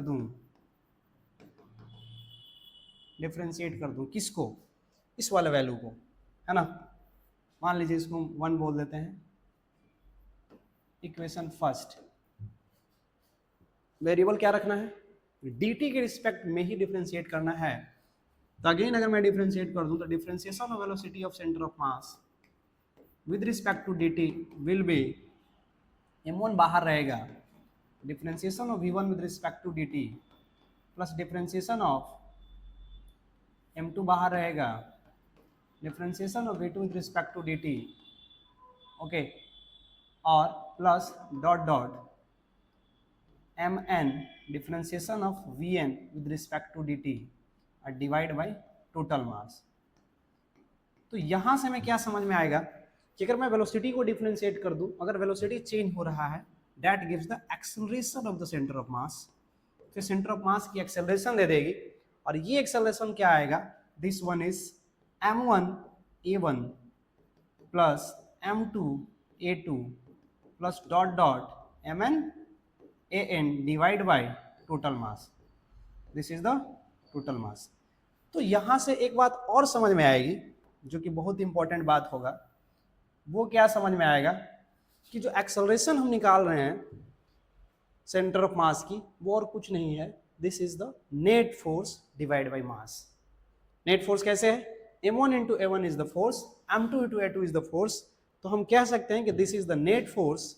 तो दिस इज नथिंग बट, हम कहेंगे कि जो एक्सेलरेशन ऑफ सेंटर ऑफ मास आया है, एक मिनट, यहाँ पे acceleration of centre of mass जो आ रहा है, ये आ रहा है, ये क्या आ रहा है acceleration of centre of mass, तो F1 plus F2 plus F3 जितने भी फोर्सेज लग रहे हैं जोड़ के टोटल मास से डिवाइड कर देना है, this gives the acceleration of centre of mass. तो ये हमें क्या दे देगा, acceleration of centre of mass दे देगा, ओके। तो ये हमें acceleration of centre of mass दे देगा। ये बात हम यहाँ पे समझ पाएंगे। इसको हम दूसरा तरीके से भी लिख सकते हैं, F1 plus F2 plus F3 dot dot Fn बराबर m into acceleration of centre of मास, ऐसे करके भी लिखा जा सकता है। तो ये है कहानी एक्सेलरेशन की, ठीक है। तो हम यहाँ पे सेंटर ऑफ मास की वेलोसिटी भी निकाल पाते हैं, सेंटर ऑफ मास की एक्सेलरेशन भी निकाल पाएंगे। यदि हमारे पास क्या है, n पार्टिकल सिस्टम है, तो अलग अलग पार्टिकल वाइज हम सभी चीज़ों को कैलकुलेट कर सकते हैं। अगर हमारे पास डिफरेंट टाइप के पार्टिकल्स हैं तो उनकी वेलोसिटी पता है, उनका मास पता है, उनकी अगर सारी चीज़ें पता है तो हम वहाँ से उसका वेलोसिटी निकाल पाएंगे सेंटर ऑफ मास की। साथ ही साथ अगर हमें एक्सेलरेशन पता है या नेट फोर्स पता है तो हम एक्सेलरेशन निकाल पाएंगे। इस प्रकार से हम कैलकुलेशन सेंटर ऑफ मास पे कर सकते हैं। चलिए आगे, इसके आगे जो है motion of centre of mass of an external force की बात कर लेते हैं। अब यहाँ पे हमने क्या करा कि पार्टिकल का, एन पार्टिकल का सेंटर ऑफ मास निकाल लिया। अब जब सेंटर ऑफ मास निकाल लिया तो सेंटर ऑफ मास पे एक्सटर्नल फोर्स लगेगा। फोर्स लगने से वो मास किस प्रकार से मूव करेगा, what will be the motion and how does it move to the external force, इस बात को हम लोग समझेंगे। तो देखिए, अगर कोई पार्टिकल पे हम उस पर जो भी नेट फोर्स लगाते हैं, उस सारा का सारा जो नेट फोर्स है, अलग अलग टाइप से अगर हम जो भी फोर्सेज लगाएं इसके बाद इस पर, ये सेंटर ऑफ मास पे हम देख रहे हैं, तो जो भी नेट फोर्स इस पर लगा है वो नेट फोर्स क्या करेगा, इस पार्टिकल को एक्सेलरेट करेगा। ये जो एक्सेलरेशन है, this acceleration is the acceleration of centre of मास। ध्यान रहे, ये जो एक्सेलरेशन है सिर्फ इस ऑब्जेक्ट की एक्सेलरेशन, किसी पॉइंट की नहीं है, पूरा के पूरा सेंटर ऑफ मास की एक्सेलरेशन है। तो is equal to F net जो हम लगाते हैं उससे क्या मिलता है, हमें एक्सेलरेशन मिलता है, ध्यान रखना है। और वो एक्सेलरेशन किसका मिलता है, सेंटर ऑफ मास का मिलता है। तो this is the acceleration of centre of मास। जैसे कभी कभी होता क्या है कि हम किसी मान लीजिए ये लकड़ी का कोई ऑब्जेक्ट रखा हुआ है, हमने अचानक इस पर क्या कर दिया, हिट कर दिया, फोर्स लगाया। अब जैसे हम फोर्स लगाते हैं तो ये जो है लकड़ी का टुकड़ा, ये पलट पलट के जो है चलना शुरू करता है। कभी ऐसे रहता है, कभी ऐसे हो जाता है, बात समझ रहे हैं। तो अलग अलग डायरेक्शन में जो है पलट पलट के चलना शुरू करता है, इस प्रकार से ऐसे टेढ़ा होकर चलना शुरू करता है। अब यहाँ पे हम ध्यान से देखें तो पार्टिकल जो है रोटेट भी कर रहा है, ऑफ कोर्स रोटेट कर रहा है, और रोटेट करता हुआ आगे की तरफ लुढ़क के चल रहा है। ओके, बट यदि कोई बंदा सेंटर ऑफ मास पे बैठ के देखे, भाई साहब इसका सेंटर ऑफ मास, अगर ये सिस्टम मान लीजिए कि ये स्क्वायर है, ठीक है, कुछ इस प्रकार से अगर मूव कर रहा है, तो इसका सेंटर ऑफ मास की जो मूवमेंट होगा, वो सेंटर ऑफ मास की जो मूवमेंट है वो लीनियर टाइप के रहने वाली है, फोर्स की वजह से, नेट फोर्स की वजह से। ध्यान रहे, किसकी वजह से, नेट फोर्स की वजह से।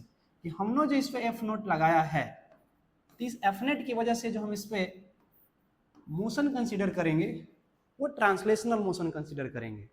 कैसा करेंगे, ट्रांसलेशनल मोशन कंसीडर करेंगे। तो यहाँ पे जो फोर्स लग रहे हैं, इस फोर्स लगने से अगर सिस्टम पे फोर्स लगता है तो सिस्टम जो है एक्सेलरेट होता है 1 मिनट, और उसकी जो एक्सेलरेशन होगी वो फोर्स नेट डिवाइड बटा मास होगा। यानी कि सेंटर ऑफ मास पे जब हम एक्सटर्नल फोर्स लगाते हैं तो सेंटर ऑफ मास जो है वो ट्रांसलेट होता है। क्या होता है, ट्रांसलेट होता है, ध्यान रहे। तो बड़ा सा ऑब्जेक्ट अगर उस पर अगर सेंटर ऑफ मास पे फोर्स लग गया तो ऑब्जेक्ट वहाँ से क्या होने लगेगा, ट्रांसलेट होने लगेगा, वो आगे की तरफ जाने लगेगा। अगर हम इस पे कुछ दूरी पे फोर्स लगा दें, ये सेंटर ऑफ मास है, और हम यहाँ पे फोर्स लगा दें, तो भाई साहब इस समय क्या होगा कि इसके पास एक नया प्रॉपर्टी डेवलप होगी, टर्न होने की। यानी कि इस पे जो है टॉर्क डेवलप हो जाएगा, यानी कि टॉर्क लगने से चीजें क्या होगी, घूमेगी।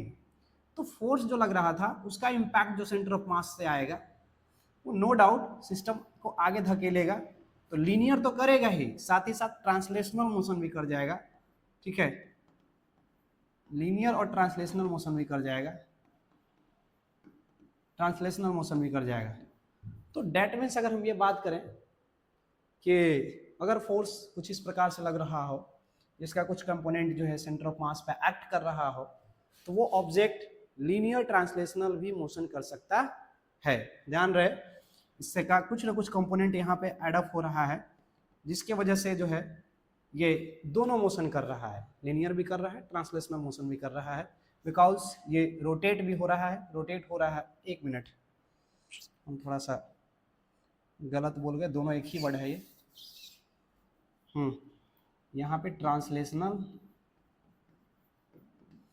प्लस रोटेशन, ठीक है, थोड़ा माफ करेंगे, रोटेशन लिखना था। ओके, तो ट्रांसलेशनल भी कर रहा है, साथ ही साथ रोटेट कर रहा है, घूम भी रहा है। और ऐसा कब होता है? जब आप सेंटर ऑफ मास से किसी एंगल पे फोर्स लगा देते हो तो भाईसा वैसा होता है, ठीक है, इस एंगल पे लगा देते हो जिसके कारण इस प्रकार से वहां पे देखने को मिल जाता है। कभी कभी पार्टिकल अगर एक्सिस पे फिक्स है, सेंटर ऑफ मास उसका फिक्स है, तो ऐसे करके हम जब हिट करते हैं उसको तो वहीं से क्या करने लगता है? घूमने भी लगता है, रोटेट भी करने लगता है, रोटेशनल मोशन भी आ जाती है। यानी कि मोशन ऑफ सेंटर ऑफ मास में हम ये देख रहे हैं कि अगर हम नेट फोर्स लगाएं किसी सिस्टम पे, तो नेट फोर्स लगाने से वो ऑब्जेक्ट ट्रांसलेट करेगा। अगर फोर्स दूरी पे लग गया है तो उस फोर्स की वजह से टॉर्क भी जनरेट करेगा, और टॉर्क जनरेट करेगा तो ऑब्जेक्ट जो है रोटेट भी करेगा। तो ये बहुत इंपॉर्टेंट हो जाता है कि फोर्स हम किस जगह पे लगा रहे हैं, वो सेंटर ऑफ मास से कहाँ पे लगा रहे हैं। बात समझ में आई? बात समझ में आई? ठीक है। इसमें कुछ खास बात और है। अगर हम ये बात कहें कि मान लीजिए कि हम जो हैं ये कहें कि हम लगने वाला जो एफ नेट फोर्स है वो जीरो है। अगर लगने वाला एफ नेट फोर्स जीरो है, इसका मतलब क्या समझें? इसका मतलब ये समझें कि acceleration of centre of mass क्या आएगा? जीरो आएगा, क्योंकि एफ नेट जीरो है। एक्सेलरेशन जीरो है, इसका मतलब ये है कि सेंटर ऑफ मास मेंटेन या centre of mass is at एक minute is at initial state, initial state. तो सेंटर ऑफ मास जो है वो इनिशियल स्टेट में रहेगा, ये ध्यान रखना है। इसका मतलब ये है कि velocity of centre of mass become constant या जीरो। तो वेलोसिटी कांस्टेंट भी हो सकता है और या वेलोसिटी जीरो हो सकता है। It follows the Newton's first law. तो ये न्यूटन्स लॉ फर्स्ट लॉ को फॉलो कर रहा है, न्यूटन्स फर्स्ट लॉ। तो न्यूटन्स फर्स्ट लॉ को फॉलो कर रहा है। ओके, ये बात हमें ध्यान रखनी है। इससे रिलेटेड बहुत सारे सवाल हम लोग करेंगे, नो डाउट, बहुत सारा सवाल इससे रिलेटेड हमें करेंगे हम लोग। अब हम थोड़ा सा आगे चलते हैं, centre of mass of continuous bodies. अभी तक हम ये देख रहे हैं कि पॉइंट मास था, तो पॉइंट मास का सेंटर ऑफ मास कहाँ पे होगा, कैसे निकालेंगे? m1r1 plus m2r2 plus mnrn divide by total mass, x centre of mass, y centre of mass, z centre of mass, coordinate point, ये सारी बात हमने कर ली। ठीक, अब यहाँ पे जो है centre of mass of A continuous body, थोड़ा सा इसको करने से पहले एक सवाल हम लेते हैं। ओके, थोड़ा एक सवाल लेते हैं, और बिना सवाल का मजा नहीं आएगा। तो एक सवाल हम यहाँ पे उठाते हैं। चलिए, एक सवाल हम कौन सा उठा लें? ये ट्रायंगल हम ले लेते हैं। ठीक, इस ट्रायंगल को हम ले लेते हैं। Find the centre of mass, find the centre of मास। थोड़ा सा मैं कलर बदल लेता हूं। Find the centre of mass, centre of mass, centre of मास पता करनी है। ये पॉइंट है, इस पे रखा हुआ है 2 kg। ये पॉइंट है, इस पे रखा है 4 kg। ये पॉइंट है, इस पे रखा हुआ है 1 kg। ठीक है, यहाँ से यहाँ तक साइड लेंथ है, एक मिनट, यहाँ से यहाँ तक 4 मीटर, यहाँ से है 3 मीटर, तो ऑफकोर्स ये हो जाएगा 5 मीटर। ठीक, अब हमें इस फिगर का सेंटर ऑफ मास चाहिए, इस सिस्टम का सेंटर ऑफ मास चाहिए। तो हम सबसे पहले क्या करेंगे? सबसे पहले इसको किसी एक्सिस पर सेट करेंगे। क्या करेंगे? किसी एक्सिस पे सेट करेंगे। मान लेते हैं कि हमारा एक्सिस यहीं से शुरू हो रहा है, या बाहर भी ले सकते हैं, कोई दिक्कत नहीं है, कहीं से भी ले सकते हैं। तो हम सबसे पहले इसको एक्सिस पर सेट कर लिए कि ये मेरा एक्सियल लाइन है। ओके, ये मेरा एक्स एक्सिस है और ये क्या है, वाई एक्सिस है। अब यहां से हम देखें तो पॉइंट का लोकेशन मार्क करेंगे कि इस एक्सिस के अकॉर्डिंग इसका कोऑर्डिनेट हो जाएगा 0,0। इसका पॉइंट का कोऑर्डिनेट क्या हो जाएगा, तो यहां से 3 सेंटीमीटर वाई में ऊपर है, सॉरी 3 मीटर ऊपर है, तो 0,3 हो गया। और ये कहाँ पे है जी, तो 4 है, तो दिस इज 4,0। बात समझ में आया? अरे पॉइंट की लोकेशन मार्क करना है, पॉइंट की लोकेशन मार्क करनी है कोऑर्डिनेट सिस्टम वाइज। अब हमें क्या मिल गया, हम मान लिए लेट m1 बराबर 2 kg, x1 बराबर 0, x2 बराबर 3, m2 बराबर, मान लीजिए इसको m2 हम बोल रहे हैं 4 kg, x2 बराबर, इसका x कोऑर्डिनेट 0, इसका y कोऑर्डिनेट 0, चलिए उसको हम 3 मान रहे हैं। m3 बराबर 1 kg, तो बताइए x3 क्या हो जाएगा 4 और y3 क्या हो जाएगा 0। तो हम इस तरह से सारा लिख लिए, है ना, एकदम बेसिक है ये, इससे कतई आसान हो ही नहीं सकता। अब यहां से हम कह रहे हैं कि हमें चाहिए सेंटर ऑफ मास, तो हमने पढ़ा है कि x सेंटर ऑफ मास जो होता है वो m1x1 plus m2x2 plus m3x3 divide बटा टोटल मास होता है, नहीं होता? क्योंकि हम n तक का फॉर्मूला लिखे हैं तो जय को जरूरत रहेगा तय को लगाएंगे। वैसे ही y सेंटर ऑफ मास अगर लिखना हो, कुछ नहीं करना है, y में कन्वर्ट करना है, m1y1 plus m2y2 plus dot dot, एक मिनट, डॉट डॉट नहीं करेंगे, यहाँ पूरा फॉर्मूला नहीं लिखेंगे, 3 वही लिखेंगे, ठीक ना, m3 into y3 divide by m1 plus m2 plus m3। बात समझ में आई? अब यहाँ वैल्यू रख देते हैं भाई साहब, m1 की वैल्यू 2 है, x1 की वैल्यू 0, खत्म। m2 के वैल्यू यहाँ पे 4 है, x2 की वैल्यू है 0, खत्म।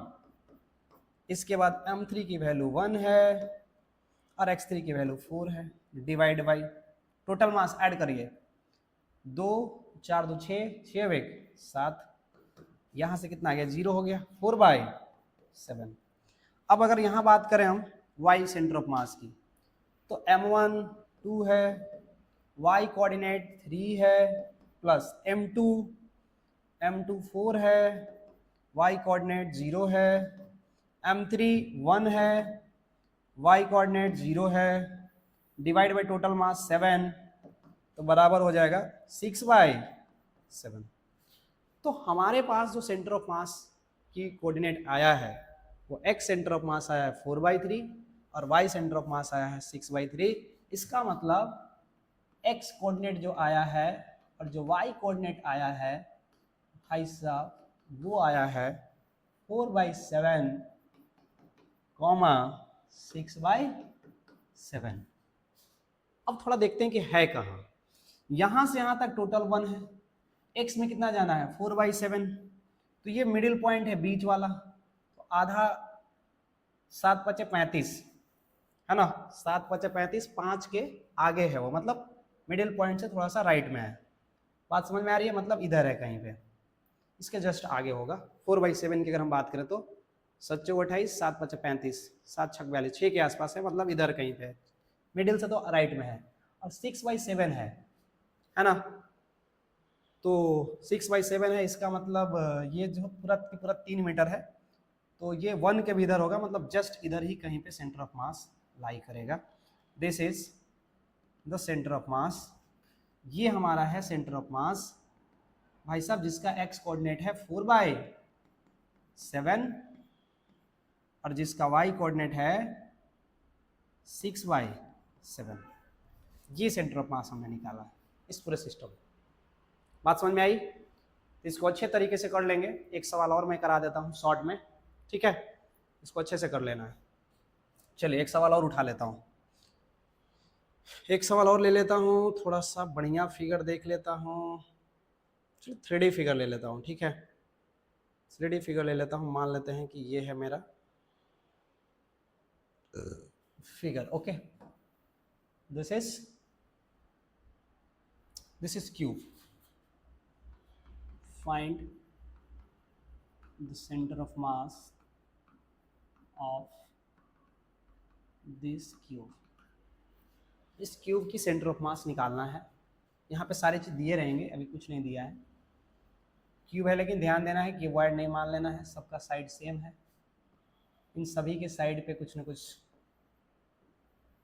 ये जो वर्टिसेज हैं इन पे मास रखा हुआ है। मान लीजिए यहाँ 2 kg है, 3 kg है, 4 kg है, 5 kg है, 6 kg है, 7 kg है, 8 kg है और यहाँ 9 kg है। मैं एक ऐसे ही सवाल बना रहा हूँ रैंडम कि इन सभी के वर्टिसेस पे यहाँ पे मासेज रखे हुए हैं। साइड जो है, साइड लेंथ जो है, साइड लेंथ जो है वो दिया हुआ है, मान लीजिए 1 मीटर। थोड़ा सिंप्लिसिटी के लिए हम 1 मीटर दे देते हैं।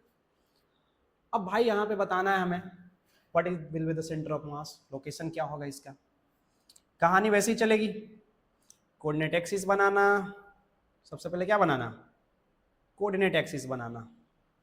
चलिए तो किसी को भी कोऑर्डिनेट एक्सिस बनाया सकता है। मान लीजिए हम इस पॉइंट को पकड़ के कोऑर्डिनेट एक्सिस बना दिए कि लो भाई ये एक्स एक्सिस को बता रहा है, लो भाई ये वाई एक्सिस को बता रहा है, और लो भाई जेड एक्सिस को बता रहा है। तो this is what X axis, this is what Y axis, this is what Z axis. नाम उल्टा पुल्टा रख सकते हो, उससे कोई दिक्कत नहीं है।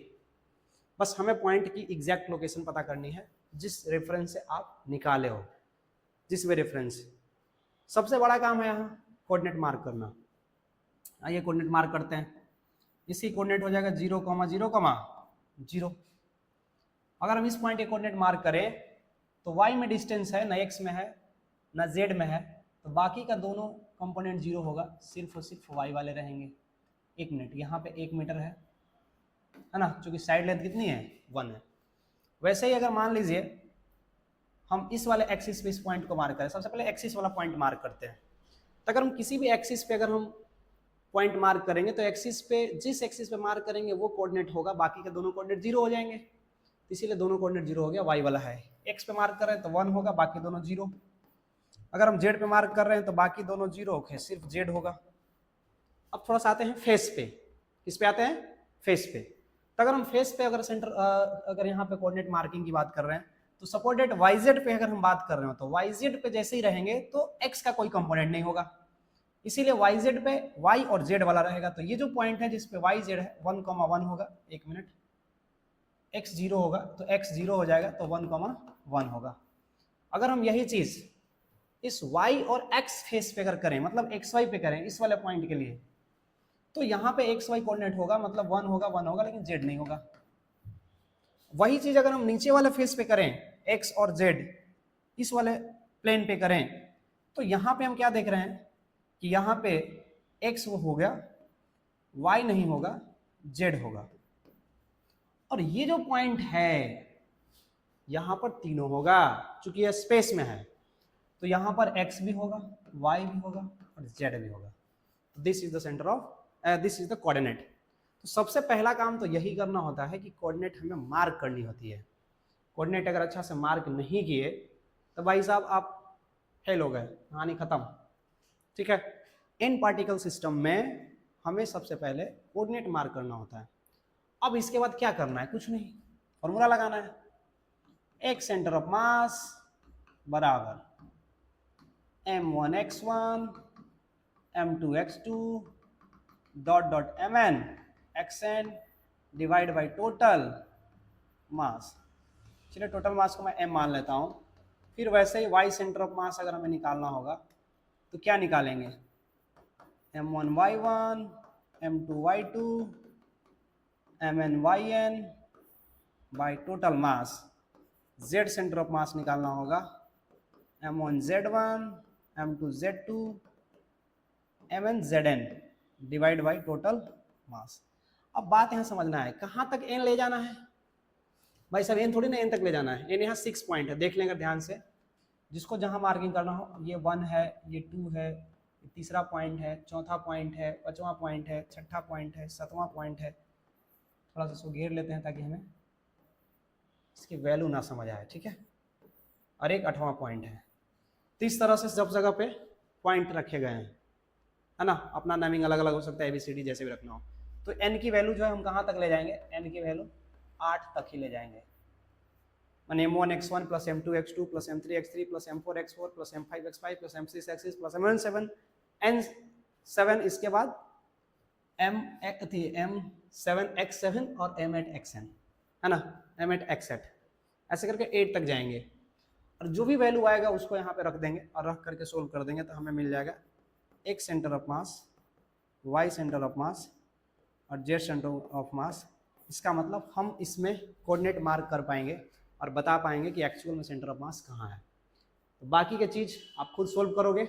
Okay, it's your work, because हमने कोऑर्डिनेट मार्क कर दिया है, हमने सारे वैल्यूज को लिख दिए हैं, सिर्फ इसमें वैल्यू डालना है और डाल के पुटअप मारना है। ठीक है, अगर भाई साहब इतना नहीं कर पा रहे हो तो पढ़ाई लिखाई छोड़ दो। ठीक है, फिर दूसरा काम करो, बहुत सारा जीवन में काम है ना, काम की कमी नहीं है, झाड़ू पोछा। अब लड़का हो तो मान के चलो झाड़ू पोछा नहीं है करोगे तो गिट्टी बालू ढोबो, है ना, नली गली साफ करो, यही सब हो सकता है। इतना तो करना पड़ेगा, इतना आपको करना पड़ेगा। अब आती है बारी centre of mass of continuous bodies. अभी तक हम पार्टिकल सिस्टम की बात कर रहे थे, अब जो है हम कहाँ आ गए हैं, कंटिन्यूअस बॉडीज के बारे में हम बात करेंगे। ओके, कंटिन्यूअस बॉडीज किसको कहते हैं, वैसे बॉडीज जिसके जो मास हो वो डिस्ट्रीब्यूटेड हो, यूनिफॉर्मली या नॉन यूनिफॉर्मली कैसे भी हो सकता है, लेकिन मास सभी जगह पे हो। ऐसा नहीं हो कि बीच में टूट गया हो, सब जगह पे बिछा हुआ मास हो। ये कंटिन्यूअस हो, ये यूनिफॉर्म हो सकता है, यूनिफॉर्म कंटिन्यूअस बॉडी हो सकता है, कंटिन्यूअस बॉडी हो सकता है, या ऐसा हो सकता है कि कुछ मास ऐसे बढ़ रहा हो आगे चलने पे, this is non uniform, this is what, non uniform, non uniform continuous body. तो ये यूनिफॉर्म कंटिन्यूअस बॉडी है, नॉन यूनिफॉर्म कंटिन्यूअस बॉडी है, ये हो सकता है, अलग अलग टाइप के हो सकते हैं, यूनिफॉर्म एंड नॉन यूनिफॉर्म। अभी जो हम बात करेंगे वो यूनिफॉर्म के बारे में बात करेंगे। किसके बारे में बात करेंगे, यूनिफॉर्म।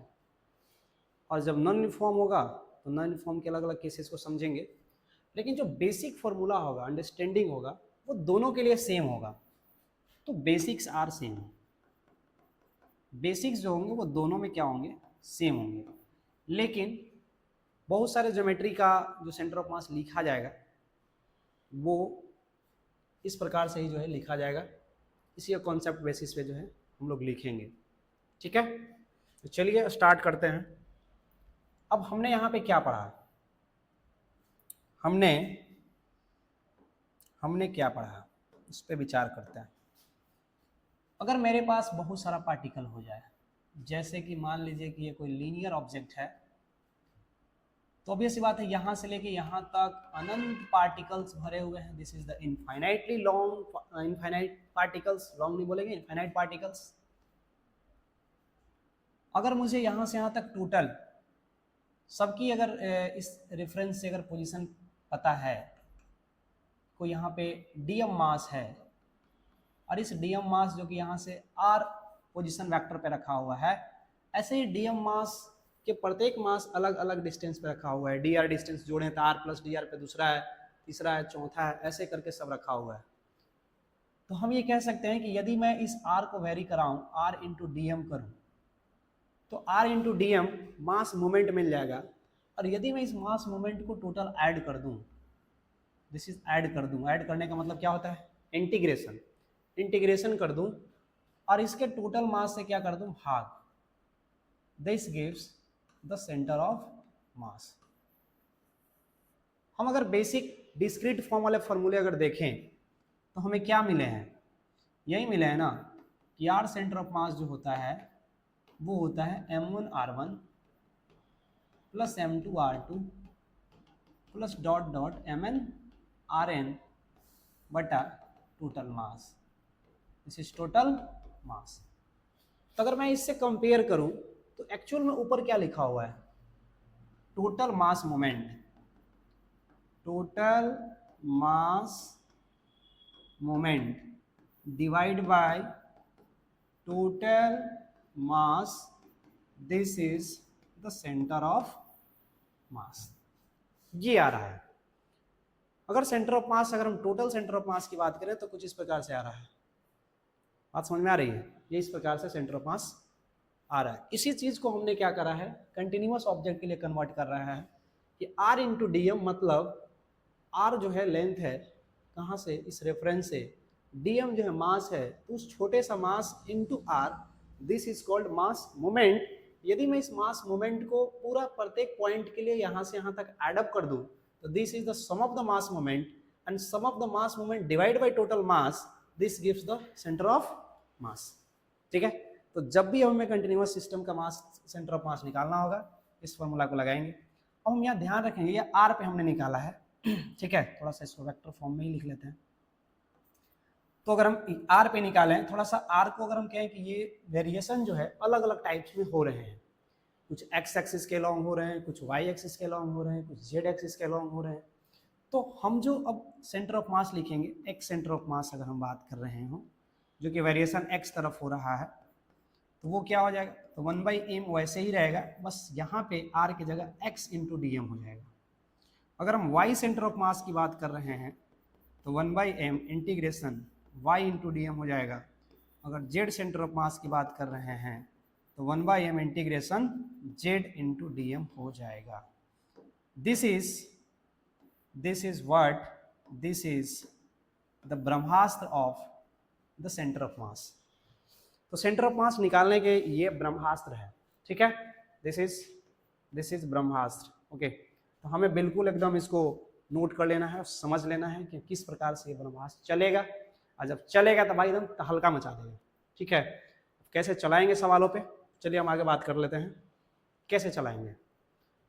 पहला अगर मान लेते हैं हम सेंटर ऑफ मास किसका निकाल रहे हैं, ऑफ अ यूनिफॉर्म रड। ठीक है, अगर मेरे पास एक यूनिफॉर्म रड है, और इस यूनिफॉर्म रड की अगर मुझे क्या निकालनी है, सेंटर ऑफ मास निकालनी है। ठीक, ये मान लीजिए रड है, और इस यूनिफॉर्म रड का हमें क्या निकालना है, एक मिनट, हाँ, इस यूनिफॉर्म रड का हमें क्या निकालना है, सेंटर ऑफ मास निकालना है। तो हम क्या करेंगे, मान लेंगे कि लेट इसका मास जो है टोटल, लेट टोटल मास जो है इसका कैपिटल M है, और लेंथ जो है वो कैपिटल L है। ठीक है, अब यहाँ पे हम एक टर्म डिफाइन करेंगे जिसको बोलेंगे मास डेंसिटी। तो मास डेंसिटी क्या होता है उसकी चर्चा हम कर लेंगे, और मास डेंसिटी यहाँ पर जो होगा वो होगा लीनियर वाली, और लीनियर मास डेंसिटी जो हो जाता है मास डिवाइड बटा लेंथ हो जाता है। ठीक है, मास पर यूनिट लेंथ। तो मास डेंसिटी जो हो गया, जिसमें लेमडा से इंडिकेट कर रहे हैं इसको, this is capital M divide by capital L, इसका यूनिट हो जाएगा केजी पर मीटर। अच्छा, मास डेंसिटी अलग अलग टाइप का होता है, थोड़ा सा मैं इस पर चर्चा कर दूं। मास डेंसिटी अलग अलग टाइप का होता है, एक होता है लीनियर, एक होता है सरफेस या एरिया, और एक होता है वॉल्यूम। ये तीन हमारे डेंसिटी हैं। ऐसा ही डेंसिटी देखने को मिलता है जब आप 12th क्लास में इलेक्ट्रोस्टैट पढ़ोगे। 12th क्लास में क्या पढ़ोगे, इलेक्ट्रोस्टैट। तो भाई साहब वहां जो मिलेगा, वहां मिलेगा चार्ज डेंसिटी, क्योंकि वहां भी जो चार्ज है वो अलग अलग टाइप से फैला हुआ रहता है। तो जैसे मास यहाँ पर एक लाइन पे फैला हुआ है, एक सतह पे फैला हुआ है, एक वॉल्यूम में फैला हुआ है, वैसे ही चार्ज फैलता है, तो वहां भी सेम यूज करते हैं लीनियर चार्ज डेंसिटी। ठीक है, शॉर्ट में लिख रहे हैं सरफेस चार्ज डेंसिटी और volume charge density. Same word वहाँ पे भी इस्तेमाल करते हैं, चार डेंसिटी, चार डेंसिटी, चार डेंसिटी। तो ऐसे डेंसिटीज हैं, यहाँ पे मास डेंसिटी है, मास को हम देख रहे हैं, वहाँ पे हम किसको देखते हैं, चार्ज को देखते हैं, तो चार डेंसिटी नाम का वर्ड बनाते हैं। चलिए, तो मास डेंसिटी आ गया लेमडा। अब मान लीजिए कि लेमडा जो है इसका मास डेंसिटी है, आप क्या करें कि यहाँ से यहाँ पे जा करके आर डिस्टेंस पे और एक पार्ट डीएम काटा, ठीक है, एक पार्ट क्या काटा, डीएम। डीएम होगा कितना, क्योंकि आपने जो काटा है वो लेंथ में काट दिया है, तो लेंथ जो कटा के निकला होगा वो डीआर निकला होगा। तो लेमडा जो है वो प्रति मीटर लेंथ पे मास है, तो डीआर में कितना होगा, तो mass of DR length, this is called DM, और ये डीएम लेंथ क्या होगा, लेमडा टाइम्स डीआर होगा। यहाँ समझना है, लेमडा टाइम्स क्या होगा, डीआर होगा, और लेमडा क्या हो जाएगा, एम डिवाइड बटा एल इंटू डीआर हो जाएगा। तब अगर हम यहाँ पे कहें कि हमें अगर इसका जो फैलाव है इस रड का, वो तो सिर्फ एक्स एक्सिस के तरफ है, वो सिर्फ एक्स एक्सिस की तरफ है, वाई की तरफ तो है नहीं ऊपर फैला हुआ, तो हम यहाँ से एक्स सेंटर ऑफ मास लिख रहे हैं 1 by total mass integration R की जगह क्या लिख देंगे, X into DM. DM is basically what, DR. अच्छा, हम जो लेंथ काटे वो आर के टर्म में काट लिए हैं, आर के टर्म में काट लिए, तो जो वेरिएबल लेंगे हम यहाँ पे, हम जो वेरिएबल लेंगे यहाँ पे वो आर के टर्म में ही लेंगे, ठीक है, एक्स के टर्म में नहीं लेंगे, बिकॉज हमने वेरिएबल को वहाँ जो एक्सिस भले ही नाम लिखा है एक्स, बट वेरिएबल को आर से मान लिया है, ठीक है। तो आर आ गया यहाँ पे इंटू डीएम, डीएम को लिख देंगे एम डिवाइड बटा एल इंटू डी आर। तो यहाँ से जैसे इसको सोल्व करेंगे एम से एम कटेगा, तो इंटीग्रेशन आ जाएगा 1 by L R into D R. Limit कहाँ से, मान लीजिए यहाँ से यहाँ तक आपको लेना था, तो इस एलिमेंट्री पार्ट को आप यहाँ से यहाँ तक शिफ्ट कर रहे हो, तो दिस बिकम 0 to एल। तो 0 से एल तक क्या होगा, इंटीग्रेट होगा। जैसे यहाँ पे इंटीग्रेट करेंगे तो क्या मिल जाएगा बताइए, क्या मिल जाएगा, R square divide by 2, this is 0 to L. जैसे इसको सोल्व करेंगे तो मिल जाएगा 1 by L, L square by 2, L से एल कटा, दिस इज एल बाई 2। एक कंटिन्यूअस रड का जो पोजीशन बना है सेंटर ऑफ मास की, कि भाई साहब इसका पोजीशन कहाँ बना है, इसका पोजीशन एकदम ठीक बीच में बना है। कहाँ बना है, ठीक बीच में बना है। अगर यहाँ से मैं इसको बनाऊं तो इसका ठीक बीच में बना है, दिस इज एल बाई 2, ये है सेंटर ऑफ मास, और ये एल बाई 2 है यहाँ से डिस्टेंस। तो ये एल बाई 2 के पोजीशन पे सेंटर ऑफ मास आके अटक गया, किसका, एक रड का, ठीक है। तो एक रड जो कि यूनिफॉर्म है, यूनिफॉर्म रड है, और इस रड का सेंटर ऑफ मास ठीक बीच में होता है, तो ठीक बीच में हमने इसका सेंटर ऑफ मास निकाल लिया। और भी डिफरेंट डिफरेंट ज्योमेट्री का हम देखते हैं, थोड़ा सा बात करते हैं। चलिए, दूसरा जो हम बात कर लेते हैं वो सर्कुलर रिंग के बारे में बात कर लेते हैं, सर्कुलर आर्क। चलिए, आर्क से हम शुरुआत करते हैं, और इस आर्क को घुमा घुमा के हम अलग तरीके से सेट करेंगे, ठीक है। सर्कुलर आर्क के बारे में बात करते हैं। सपोज दैट हम क्या करते हैं कि एक आर्क बना लेते हैं, फ्री हैंड से स्केचिंग होगा, 1 मिनट, नहीं ये तो बकवास, ठीक है, सीधा सीधा बनाते हैं। एक मान लेते हैं कि हमारे पास एक सर्कुलर आर्क है, कितना डिग्री का है मुझे नहीं पता, चलिए यहाँ से यहाँ तक हम रखते हैं इसको। ये सर्कुलर आर्क है, इस सर्कुलर आर्क जो कि एंगल बना रहा है, मान लीजिए कि यहाँ से इस पॉइंट पे, यहाँ से इस पॉइंट पे जो एंगल बना रहा है वो थीटा बना रहा है, ओके, वो क्या बना रहा है, थीटा बना रहा है। तो यहाँ से जो एंगल बना रहा है वो थीटा बना रहा है। एंगल भी नहीं पता है इसका, इसका कुछ भी नहीं पता है, एंगल भी नहीं पता है। अगर ये थीटा बना रहा है, इसका रेडियस आर है, तो ये पता है कि यहाँ से यहाँ तक लेंथ कितना है, लेंथ निकाला जा सकता है। लेंथ जो हो जाएगा एल बराबर थीटा टाइम्स आर। क्योंकि थीटा बराबर होता है एल बटा आर। तो यहाँ से आप लेंथ निकाल सकते हो, जहाँ थीटा रेडियन में होना चाहिए। थीटा किस में होना चाहिए? रेडियन में होना चाहिए, ये ध्यान रखना होगा, थीटा रेडियन में होना चाहिए। चलिए, अब ये भी क्या है, एक कंटिन्यूअस ही है, डिस्क्रीट तो है नहीं, मतलब पॉइंट पे तो है नहीं, पूरा का पूरा कंटिन्यूअस है, यूनिफॉर्म है। ये ध्यान रखना है कि ये यूनिफॉर्म की हम बात कर रहे हैं। जितने भी केसेज बात करेंगे सब यूनिफॉर्म की बात करेंगे। अब यदि हमको इसका सेंटर ऑफ मास चाहिए कि इतने से छोटू सा पार्ट में अगर सेंटर ऑफ मास मुझे बताओ कहाँ पे होगा सेंटर ऑफ मास इस छोटू सा पार्ट में, तो इसको बनाने के लिए हम क्या करेंगे कि सबसे पहले एक छोटा सा एलिमेंट कहें कि यहाँ से हमने एक छोटा सा एलिमेंट काटा, ठीक है। ये एलिमेंट जो अल्फा एंगल पे है और ये डी अल्फा नाम का, अल्फा एंगल पे जाके डी अल्फा नाम का एक एलिमेंट काटा, और इस डी अल्फा से यहाँ जो लेंथ क्रिएट हुआ ये क्रिएट हुआ are into D alpha.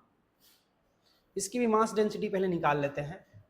Late m जो है वो टोटल मास है, this is the total mass, और लेंथ क्या हो जाएगा इसका, तो इसका आर्क लेंथ क्या हो जाएगा बताओ? आर्क लेंथ हो जाएगा theta by 360 into 2 pi R, this is the arc length. ये होगा ना फॉर्मूला।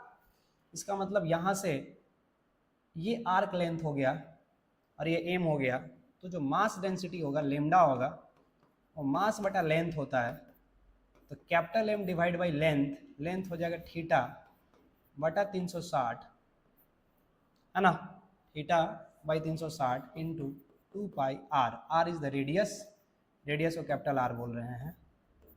तो यहाँ से जो सोल्व आउट होने वाला होगा सोल्व आउट हो जाएगा, थीटा को थीटा रहने देते हैं अभी हम थोड़ा देर के लिए, 360 बाई थीटा को बाहर रख देते हैं, और यहाँ पे जो है m डिवाइड बटा 2 पाई आर को बगल में रख देते हैं। ये हमारा लेमडा आया है, m by 2 pi R lambda आया है, ठीक, बहुत अच्छा। ये हमें मास डेंसिटी मिल गया है, total mass by total length, total length theta पे डिपेंड करेगा क्योंकि टोटल थीटा है, ठीक। अब हम अगर बात करें कि इतने से छोटू सा मास, छोटू सा लेंथ का मास कितना होगा, तो मास ऑफ एलिमेंट्री पार्ट,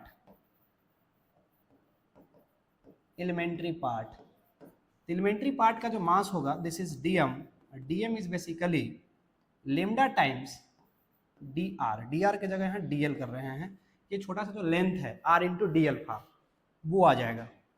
अब यहाँ पे लेमडा की जो वैल्यू है वो 360 by theta capital M by 2 pi R, ये कांस्टेंट वैल्यू होगा, into DL, DL is what, तो डीएल की जो वैल्यू है वो हो जाएगी आर इंटू डी अल्फा, तो R into D alpha, okay. अब यहाँ पे जो वेरिएबल है उसको एक साथ कंसिडर करेंगे, बाकी जो कांस्टेंट है उसको अलग रखेंगे, कोई दिक्कत नहीं है। तो यहाँ से क्या कर देंगे, आर से आर एक कट जाएगा, तो 360 बाई थीटा एम बटा 2 पाई इंटीग्रेशन, अच्छा यहाँ पे अभी हम डी अल्फा। अब मुझे क्या करना है, हमें निकालना है सेंटर ऑफ मास। तो सेंटर ऑफ मास का जो फॉर्मूला हो जाता है वो क्या हो जाता है कंटिन्यूअस सिस्टम के लिए, सेंटर ऑफ मास का, कि सेंटर ऑफ मास जब निकालेंगे, अभी हम एक यूनिफॉर्म सिस्टम का निकाल रहे हैं, तो इसका एक्स कोऑर्डिनेट और वाई कोऑर्डिनेट दोनों आएगा, अगर हम ध्यान से देखें तो एक्स कोऑर्डिनेट और वाई कोऑर्डिनेट दोनों आएगा। अगर हम सपोज दैट इसको रेफरेंस मान के चलें, दिस इज माय रेफरेंस, तो यहाँ से अल्फा एंगल पे जा करके जो डिस्टेंस मिलेगा एक साइड और एक डिस्टेंस मिलेगा वाई साइड, बात समझ में आ रही है? तो एक एक्स साइड डिस्टेंस मिलेगा, एक वाई साइड डिस्टेंस मिलेगा। अब हम यहाँ पे दोनों निकालने की कोशिश करेंगे कि what is X centre of mass and what is Y centre of mass. तो एक्स सेंटर ऑफ मास क्या आ जाएगा, 1 by total mass integration of X into D M, Y centre of mass क्या आ जाएगा, 1 by M integration of Y into D M, this is the Y centre of mass. अब हम D M की value निकाल चुके हैं, हमें x और y का वैल्यू चाहिए। अब x क्या है, तो x जो है इस एलिमेंट का x कोऑर्डिनेट है, ध्यान समझना है, x क्या है, इस पॉइंट का x कोऑर्डिनेट है। तो अगर मैं इसका एक्स एक्सिस पे पॉइंट निकालूं कि एक्स एक्सिस में कितना दूर है, अगर ये मेरा रेफरेंस है, तो इस आर का आर कॉस थीटा यहाँ पे आएगा। तो दिस पार्ट शोज दैट यहाँ से यहाँ तक आर कॉस थीटा, एक मिनट, थीटा नहीं होगा अल्फा होगा, क्योंकि हम अल्फा से चल रहे हैं ना। तो R theta, that means R is what, R cos alpha. और ये जो वैल्यू यहाँ से यहाँ तक होगा, this is what, R sine alpha. तो हमें ये y की वैल्यू है और ये x की वैल्यू है, ये बात समझनी है। इस प्रकार से हमें क्या मिल जाएगा, थोड़ा सा अगर हम ध्यान से देखें तो हमें क्या मिल जाएगा, एक सेंटर ऑफ मास मिल जाएगा, दिखाई दे रहा है, एक सेंटर ऑफ मास मिल जाएगा, 1/, total mass integration of X side value जो है R cos alpha into DM, थोड़ा सा 1/m, डीएम की वैल्यू यहाँ बड़ी है, थोड़ा सा डीएम की वैल्यू लिखूंगा तो इस सबको बाहर है, कांस्टेंट है बाहर निकालते हैं, आर है एक कांस्टेंट बाहर निकल गया, और वैल्यू आ जाएगा 360/थीटा into M divide by 2 integration cos alpha DM. अब यहाँ बारी आती है लिमिट की, लिमिट कैसे लगाओगे। तो भाई साहब लिमिट यहाँ से हम कह रहे हैं कि अगर मैं इसको घटा के ले आऊँ तो 0 हो जाएगा, और इसको मैं अल्फा को घुमा के ले जाऊँ यहाँ तो थीटा हो जाएगा। तो लिमिट लगा दो 0 to थीटा। तो यहाँ क्या आ जाएगा, वैल्यू m से m कटा r इंटू आर बटा 2 360/थीटा कॉस अल्फा का इंटीग्रेशन हो जाएगा साइन अल्फा दिस बिकम, एक मिनट, डी अल्फा, ठीक है, डीएम नहीं, मैंने सारे को कैलकुलेट कर लिया है, दिस इज डी अल्फा, क्योंकि डीएम की वैल्यू ही हमने रखी है वहाँ। तो डी अल्फा हो गया, तो यहाँ कैलकुलेट हो गया 0 to थीटा, तो साइन आ जाएगा यहाँ पे थीटा, और साइन 0 0 होता है, तो फॉर्मूला आ जाएगा R sine theta divide by 2 360/थीटा। This is X centre of mass, theta is in radian, ध्यान रहे थीटा किस में है, रेडियन में है, ठीक ना।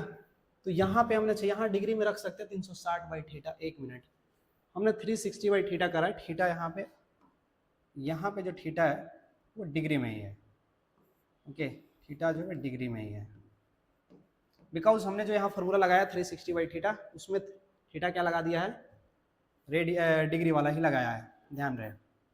अच्छा, अगर मैं वाई सेंटर ऑफ मास की बात करूं, किसकी बात करूं मैं, वाई सेंटर ऑफ मास की बात करूं, तो क्या आ जाएगा यहाँ पे, वाई सेंटर ऑफ मास जो आ जाएगा सेम तरीके से वैल्यू यहाँ लेके आएगा बाहर, है ना, बस सिर्फ यहाँ आर कॉस थीटा का क्या हो जाएगा, आर साइन अल्फा हो जाएगा। तो यहाँ जो वैल्यू हो जाएगा ये सेम रहने वाला है, यहाँ कोई चेंज नहीं होगा, आर बाई 2 मैं थोड़ा शॉर्ट में कर रहा हूँ, 360/थीटा इंटीग्रेशन, यहाँ पे कॉस का जगह क्या आ जाएगा, साइन आ जाएगा, और साइन का इंटीग्रेशन होता है माइनस कॉस, तो this is minus cos alpha, और 0 to हो जाएगा थीटा। तो यहाँ जो फॉर्म बन जाएगा आर डिवाइड बटा 2 360/थीटा कॉस, है ना, यहाँ पे माइनस बाहर ले लेंगे तो क्या हो जाएगा, ये कॉस थीटा माइनस 1, है ना, cos theta minus 1 minus cos theta. तो ये आ जाएगा Y centre of mass, this is the Y centre of mass. तो एक जनरल फॉर्मूला हमने निकाल दिया किसी सर्कुलर आर्क के लिए कि एक सर्कुलर आर्क का एक सेंटर ऑफ मास कैसे निकालोगे, और किसी सर्कुलर आर्क का वाई सेंटर ऑफ मास कैसे निकालोगे। अब ये जो हमारे पास फॉर्म आए हैं, थोड़ा सा मैं इसको आगे एक्सप्लेन करता हूँ। ये जो हमारे पास फॉर्म आया, थोड़ा सा मैं इसको छोटा करूँगा, ओके, इसको छोटा करूँगा, देख लें ध्यान से, एक बार छोटा करूँगा इसको। हम अलग अलग फॉर्म थोड़ा सा सोचना शुरू कर रहे हैं। हमारे जो रिजल्ट आए हैं, इस रिजल्ट पे विचार करते हुए आगे बढ़ेंगे। हमारे पास जो रिजल्ट आया है वो आया है एक सेंटर ऑफ मास, वो कितना आ गया है, आर साइन थीटा इंटू 360/थीटा डिवाइड बाय 2 पाई, और वाई सेंटर ऑफ मास जो आया है वो आया है r बटा 2 पाई 360 बाई थीटा और 1 माइनस कॉस थीटा, ये आया है। ये किसी भी सर्कुलर आर्क पे अप्लाई होगा। This is for any circular arc. अब हम बात करते हैं केस वाइज। केस फर्स्ट, मान लीजिए कि हमारे पास जो सर्कुलर आर्क है वो बिल्कुल एक सेमी सर्कल है। क्या है? एक सेमी सर्कल है। अब आप ही बताइए, जब सेमी सर्कल है तो थीटा के वैल्यू 0 से स्टार्ट होकर कहाँ तक जाएगी? पाई तक जाएगी, है ना। जब थीटा के वैल्यू 0 से पाई तक जाएगी तो एक सेंटर ऑफ मास में साइन कहाँ हो जाएगा भाई? थीटा, और थीटा का वैल्यू कितना हो जाएगा? 180 डिग्री। और जैसे ही साइन 180 की वैल्यू यहाँ रखेंगे तो ये बन जाएगा 0, मतलब एक सेंटर ऑफ मास कहाँ हो जाएगा? 0 हो जाएगा। इसमें कोई चेंज नहीं आएगा जहाँ से रेफरेंस लिए हैं हम। वाई सेंटर ऑफ मास क्या हो जाएगा? तो वाई सेंटर ऑफ मास में यहाँ पे रखेंगे, ठीक है, तो वाई वाले वैल्यू पे रखेंगे तो r डिवाइड बटा 2 पाई इंटू 360 डिवाइड बटा थीटा, मतलब 180, 1 माइनस कॉस, कॉस 180 के वैल्यू -1, माइनस माइनस प्लस 180 दूना, 2 से 2 कटा, 1 1 2, तो Y centre of mass become 2r by pi. This is Y centre of mass. तो क्या एक सेमी सर्कल या सेमी सर्कुलर डिस्क का जो हमने सेमी सर्कुलर रिंग का जो हमने सेंटर ऑफ मास निकाला था, सेमी सर्कुलर रिंग का जो हमने सेंटर ऑफ मास लिखा था, क्या वही आ रहा है? क्या वही आ रहा है? This is 2r by pi, this is 2r by पाई। तो सेमी सर्कुलर जो रिंग है, उस सेमी सर्कुलर रिंग का अगर सेंटर ऑफ मास की हम बात करें तो सेमी सर्कुलर रिंग का जो सेंटर ऑफ मास है ये 2r बाई पाई आ गया, है ना। सेकेंड अगर हम बात करें, इसको मैं मिटाऊंगा, ओके, इसको मैं मिटाऊंगा। सेमी सर्कुलर रिंग की अगर हम बात करें, यहाँ पे सेमी सर्कुलर रिंग का तो हो गया ना, हाँ, सेमी सर्कल या सेमी सर्कुलर रिंग, कोई दिक्कत नहीं है, सेम ही आएगा रिजल्ट। अब हम यहाँ पे बात कर रहे हैं एक क्वाड्रेटिक रिंग की। केस 2 हम कह रहे हैं कि एक क्वाड्रेटिक रिंग है, मतलब एक ऐसा रिंग जो 90 डिग्री तक ही फैला हुआ है, ऐसा है ये। इसका सेंटर ऑफ मास कहाँ जाएगा? तो यहाँ थीटा कितना रखना पड़ेगा? 90 डिग्री रखो वहाँ थीटा। एक centre of mass is equal to sine 90 का वैल्यू 1, है ना। पहला फॉर्मूला में रखना है 360 बाई 90, लिख ही देते हैं, साइन 90 360 बाई 90 डिवाइड बाई 2 पाई, यहाँ आ जाएगा 1, 9 चौके 36, 4 आ जाएगा तो 2 से 2 कटेगा, दिस मीन्स 2r बाई पाई। बात समझ रहे हैं? r इंटू 1 इंटू 9 चौके 36, 4 डिवाइड बाई 2 पाई, 2 दूना 4, एक centre of mass 2r by पाई। तो एक सेंटर ऑफ मास जो आ रहा है वो 2r बाई पाई पे आ रहा है। y सेंटर ऑफ मास क्या आएगा? y सेंटर ऑफ मास क्या आएगा? उसमें रखें नीचे, तो नीचे रखेंगे तो cos 90 बिकम 0, और यहाँ हो जाएगा 4, तो r इंटू 9 चौके 36, 4 डिवाइड बटा 2 पाई, 2 से 2 कटेगा, इसका मतलब 2r बटा। बहुत ही प्यारा सा इंटरेस्टिंग रिजल्ट आ रहा है कि अगर ऐसा है तो इसका सेंटर ऑफ मास ठीक बीच में आएगा, और ये जो मिडिल पॉइंट होगा, जो कि यहाँ से जो डिस्टेंस होगा 2r बाई पाई होगा, ये जो होगा इसका coordinate 2r by pi x में भी होगा और 2r बाई पाई वाई में भी होगा। This is very very important result. तो ये यहाँ से हम एक क्वाड्रेटिक जो रिंग है, एक क्वाड रिंग का हम निकाल सकते हैं यहाँ से। और अगर कंप्लीट, अगर मुझे सर्कल का निकालना हो, ठीक है, फॉर कंप्लीट सर्कल, अगर हम केस थर्ड की बात कर रहे हो, for complete circle, complete circular ring, अगर मुझे कंप्लीट सर्कुलर रिंग को अगर निकालना होगा तो थीटा के वैल्यू को कितना रखना होगा? थीटा के वैल्यू कितना रखना होगा? 360 डिग्री, तो थीटा का वैल्यू जैसे 360 के अंदर एक्स सेंटर ऑफ मास तो 0 हो जाएगा, एक सेंटर ऑफ मास बिकम 0, क्योंकि साइन 180 360 0 हो जाएगा। वाई सेंटर ऑफ मास क्या होगा? वाई सेंटर ऑफ मास क्या होगा? वाई सेंटर ऑफ मास में cos 180 अगेन 1 हो जाता है, अरे cos 360 अगेन 1 हो जाता है, तो 1 - 1 0, तो Y centre of mass is also 0। तो जो सर्कल होगा या सर्कुलर रिंग होगा उसका सेंटर ऑफ मास बिल्कुल बीच में आएगा। तो हम जो स्टार्टिंग के लेक्चर में हमने जो शेप बात किए थे वो कुछ शेप इस प्रकार के थे, एक सेमी सर्कल था, एक सर्कुलर था। इन दोनों ही केसेस में जो सेंटर ऑफ मास है वो कितने डिस्टेंस पे लाई कर रहा है? तो 2r/π पे लाई कर रहा है सेमी सर्कल में। इसका एक सेंटर ऑफ मास 0 है, मतलब x के तरफ आपको कहीं नहीं जाना, सिर्फ y में जाना है। बट यदि क्वाड्रेटिक रिंग है तो इसमें x और y दोनों में जाने हैं। ये जो फॉर्मूले हमें प्राप्त हुए हैं ये किसी भी प्रकार के आर्क पे लगाया जा सकता है। वो आर्क चाहे 60 डिग्री का हो, 30 डिग्री का हो, 120 डिग्री का हो, कितना का भी हो, उस पर आप लगा करके उसका सेंटर ऑफ मास निकाल सकते हो। ठीक है, तो ये बहुत ही शानदार रिजल्ट रहा। अब अगर हम कुछ और शेप की बात करें कंटिन्यूअस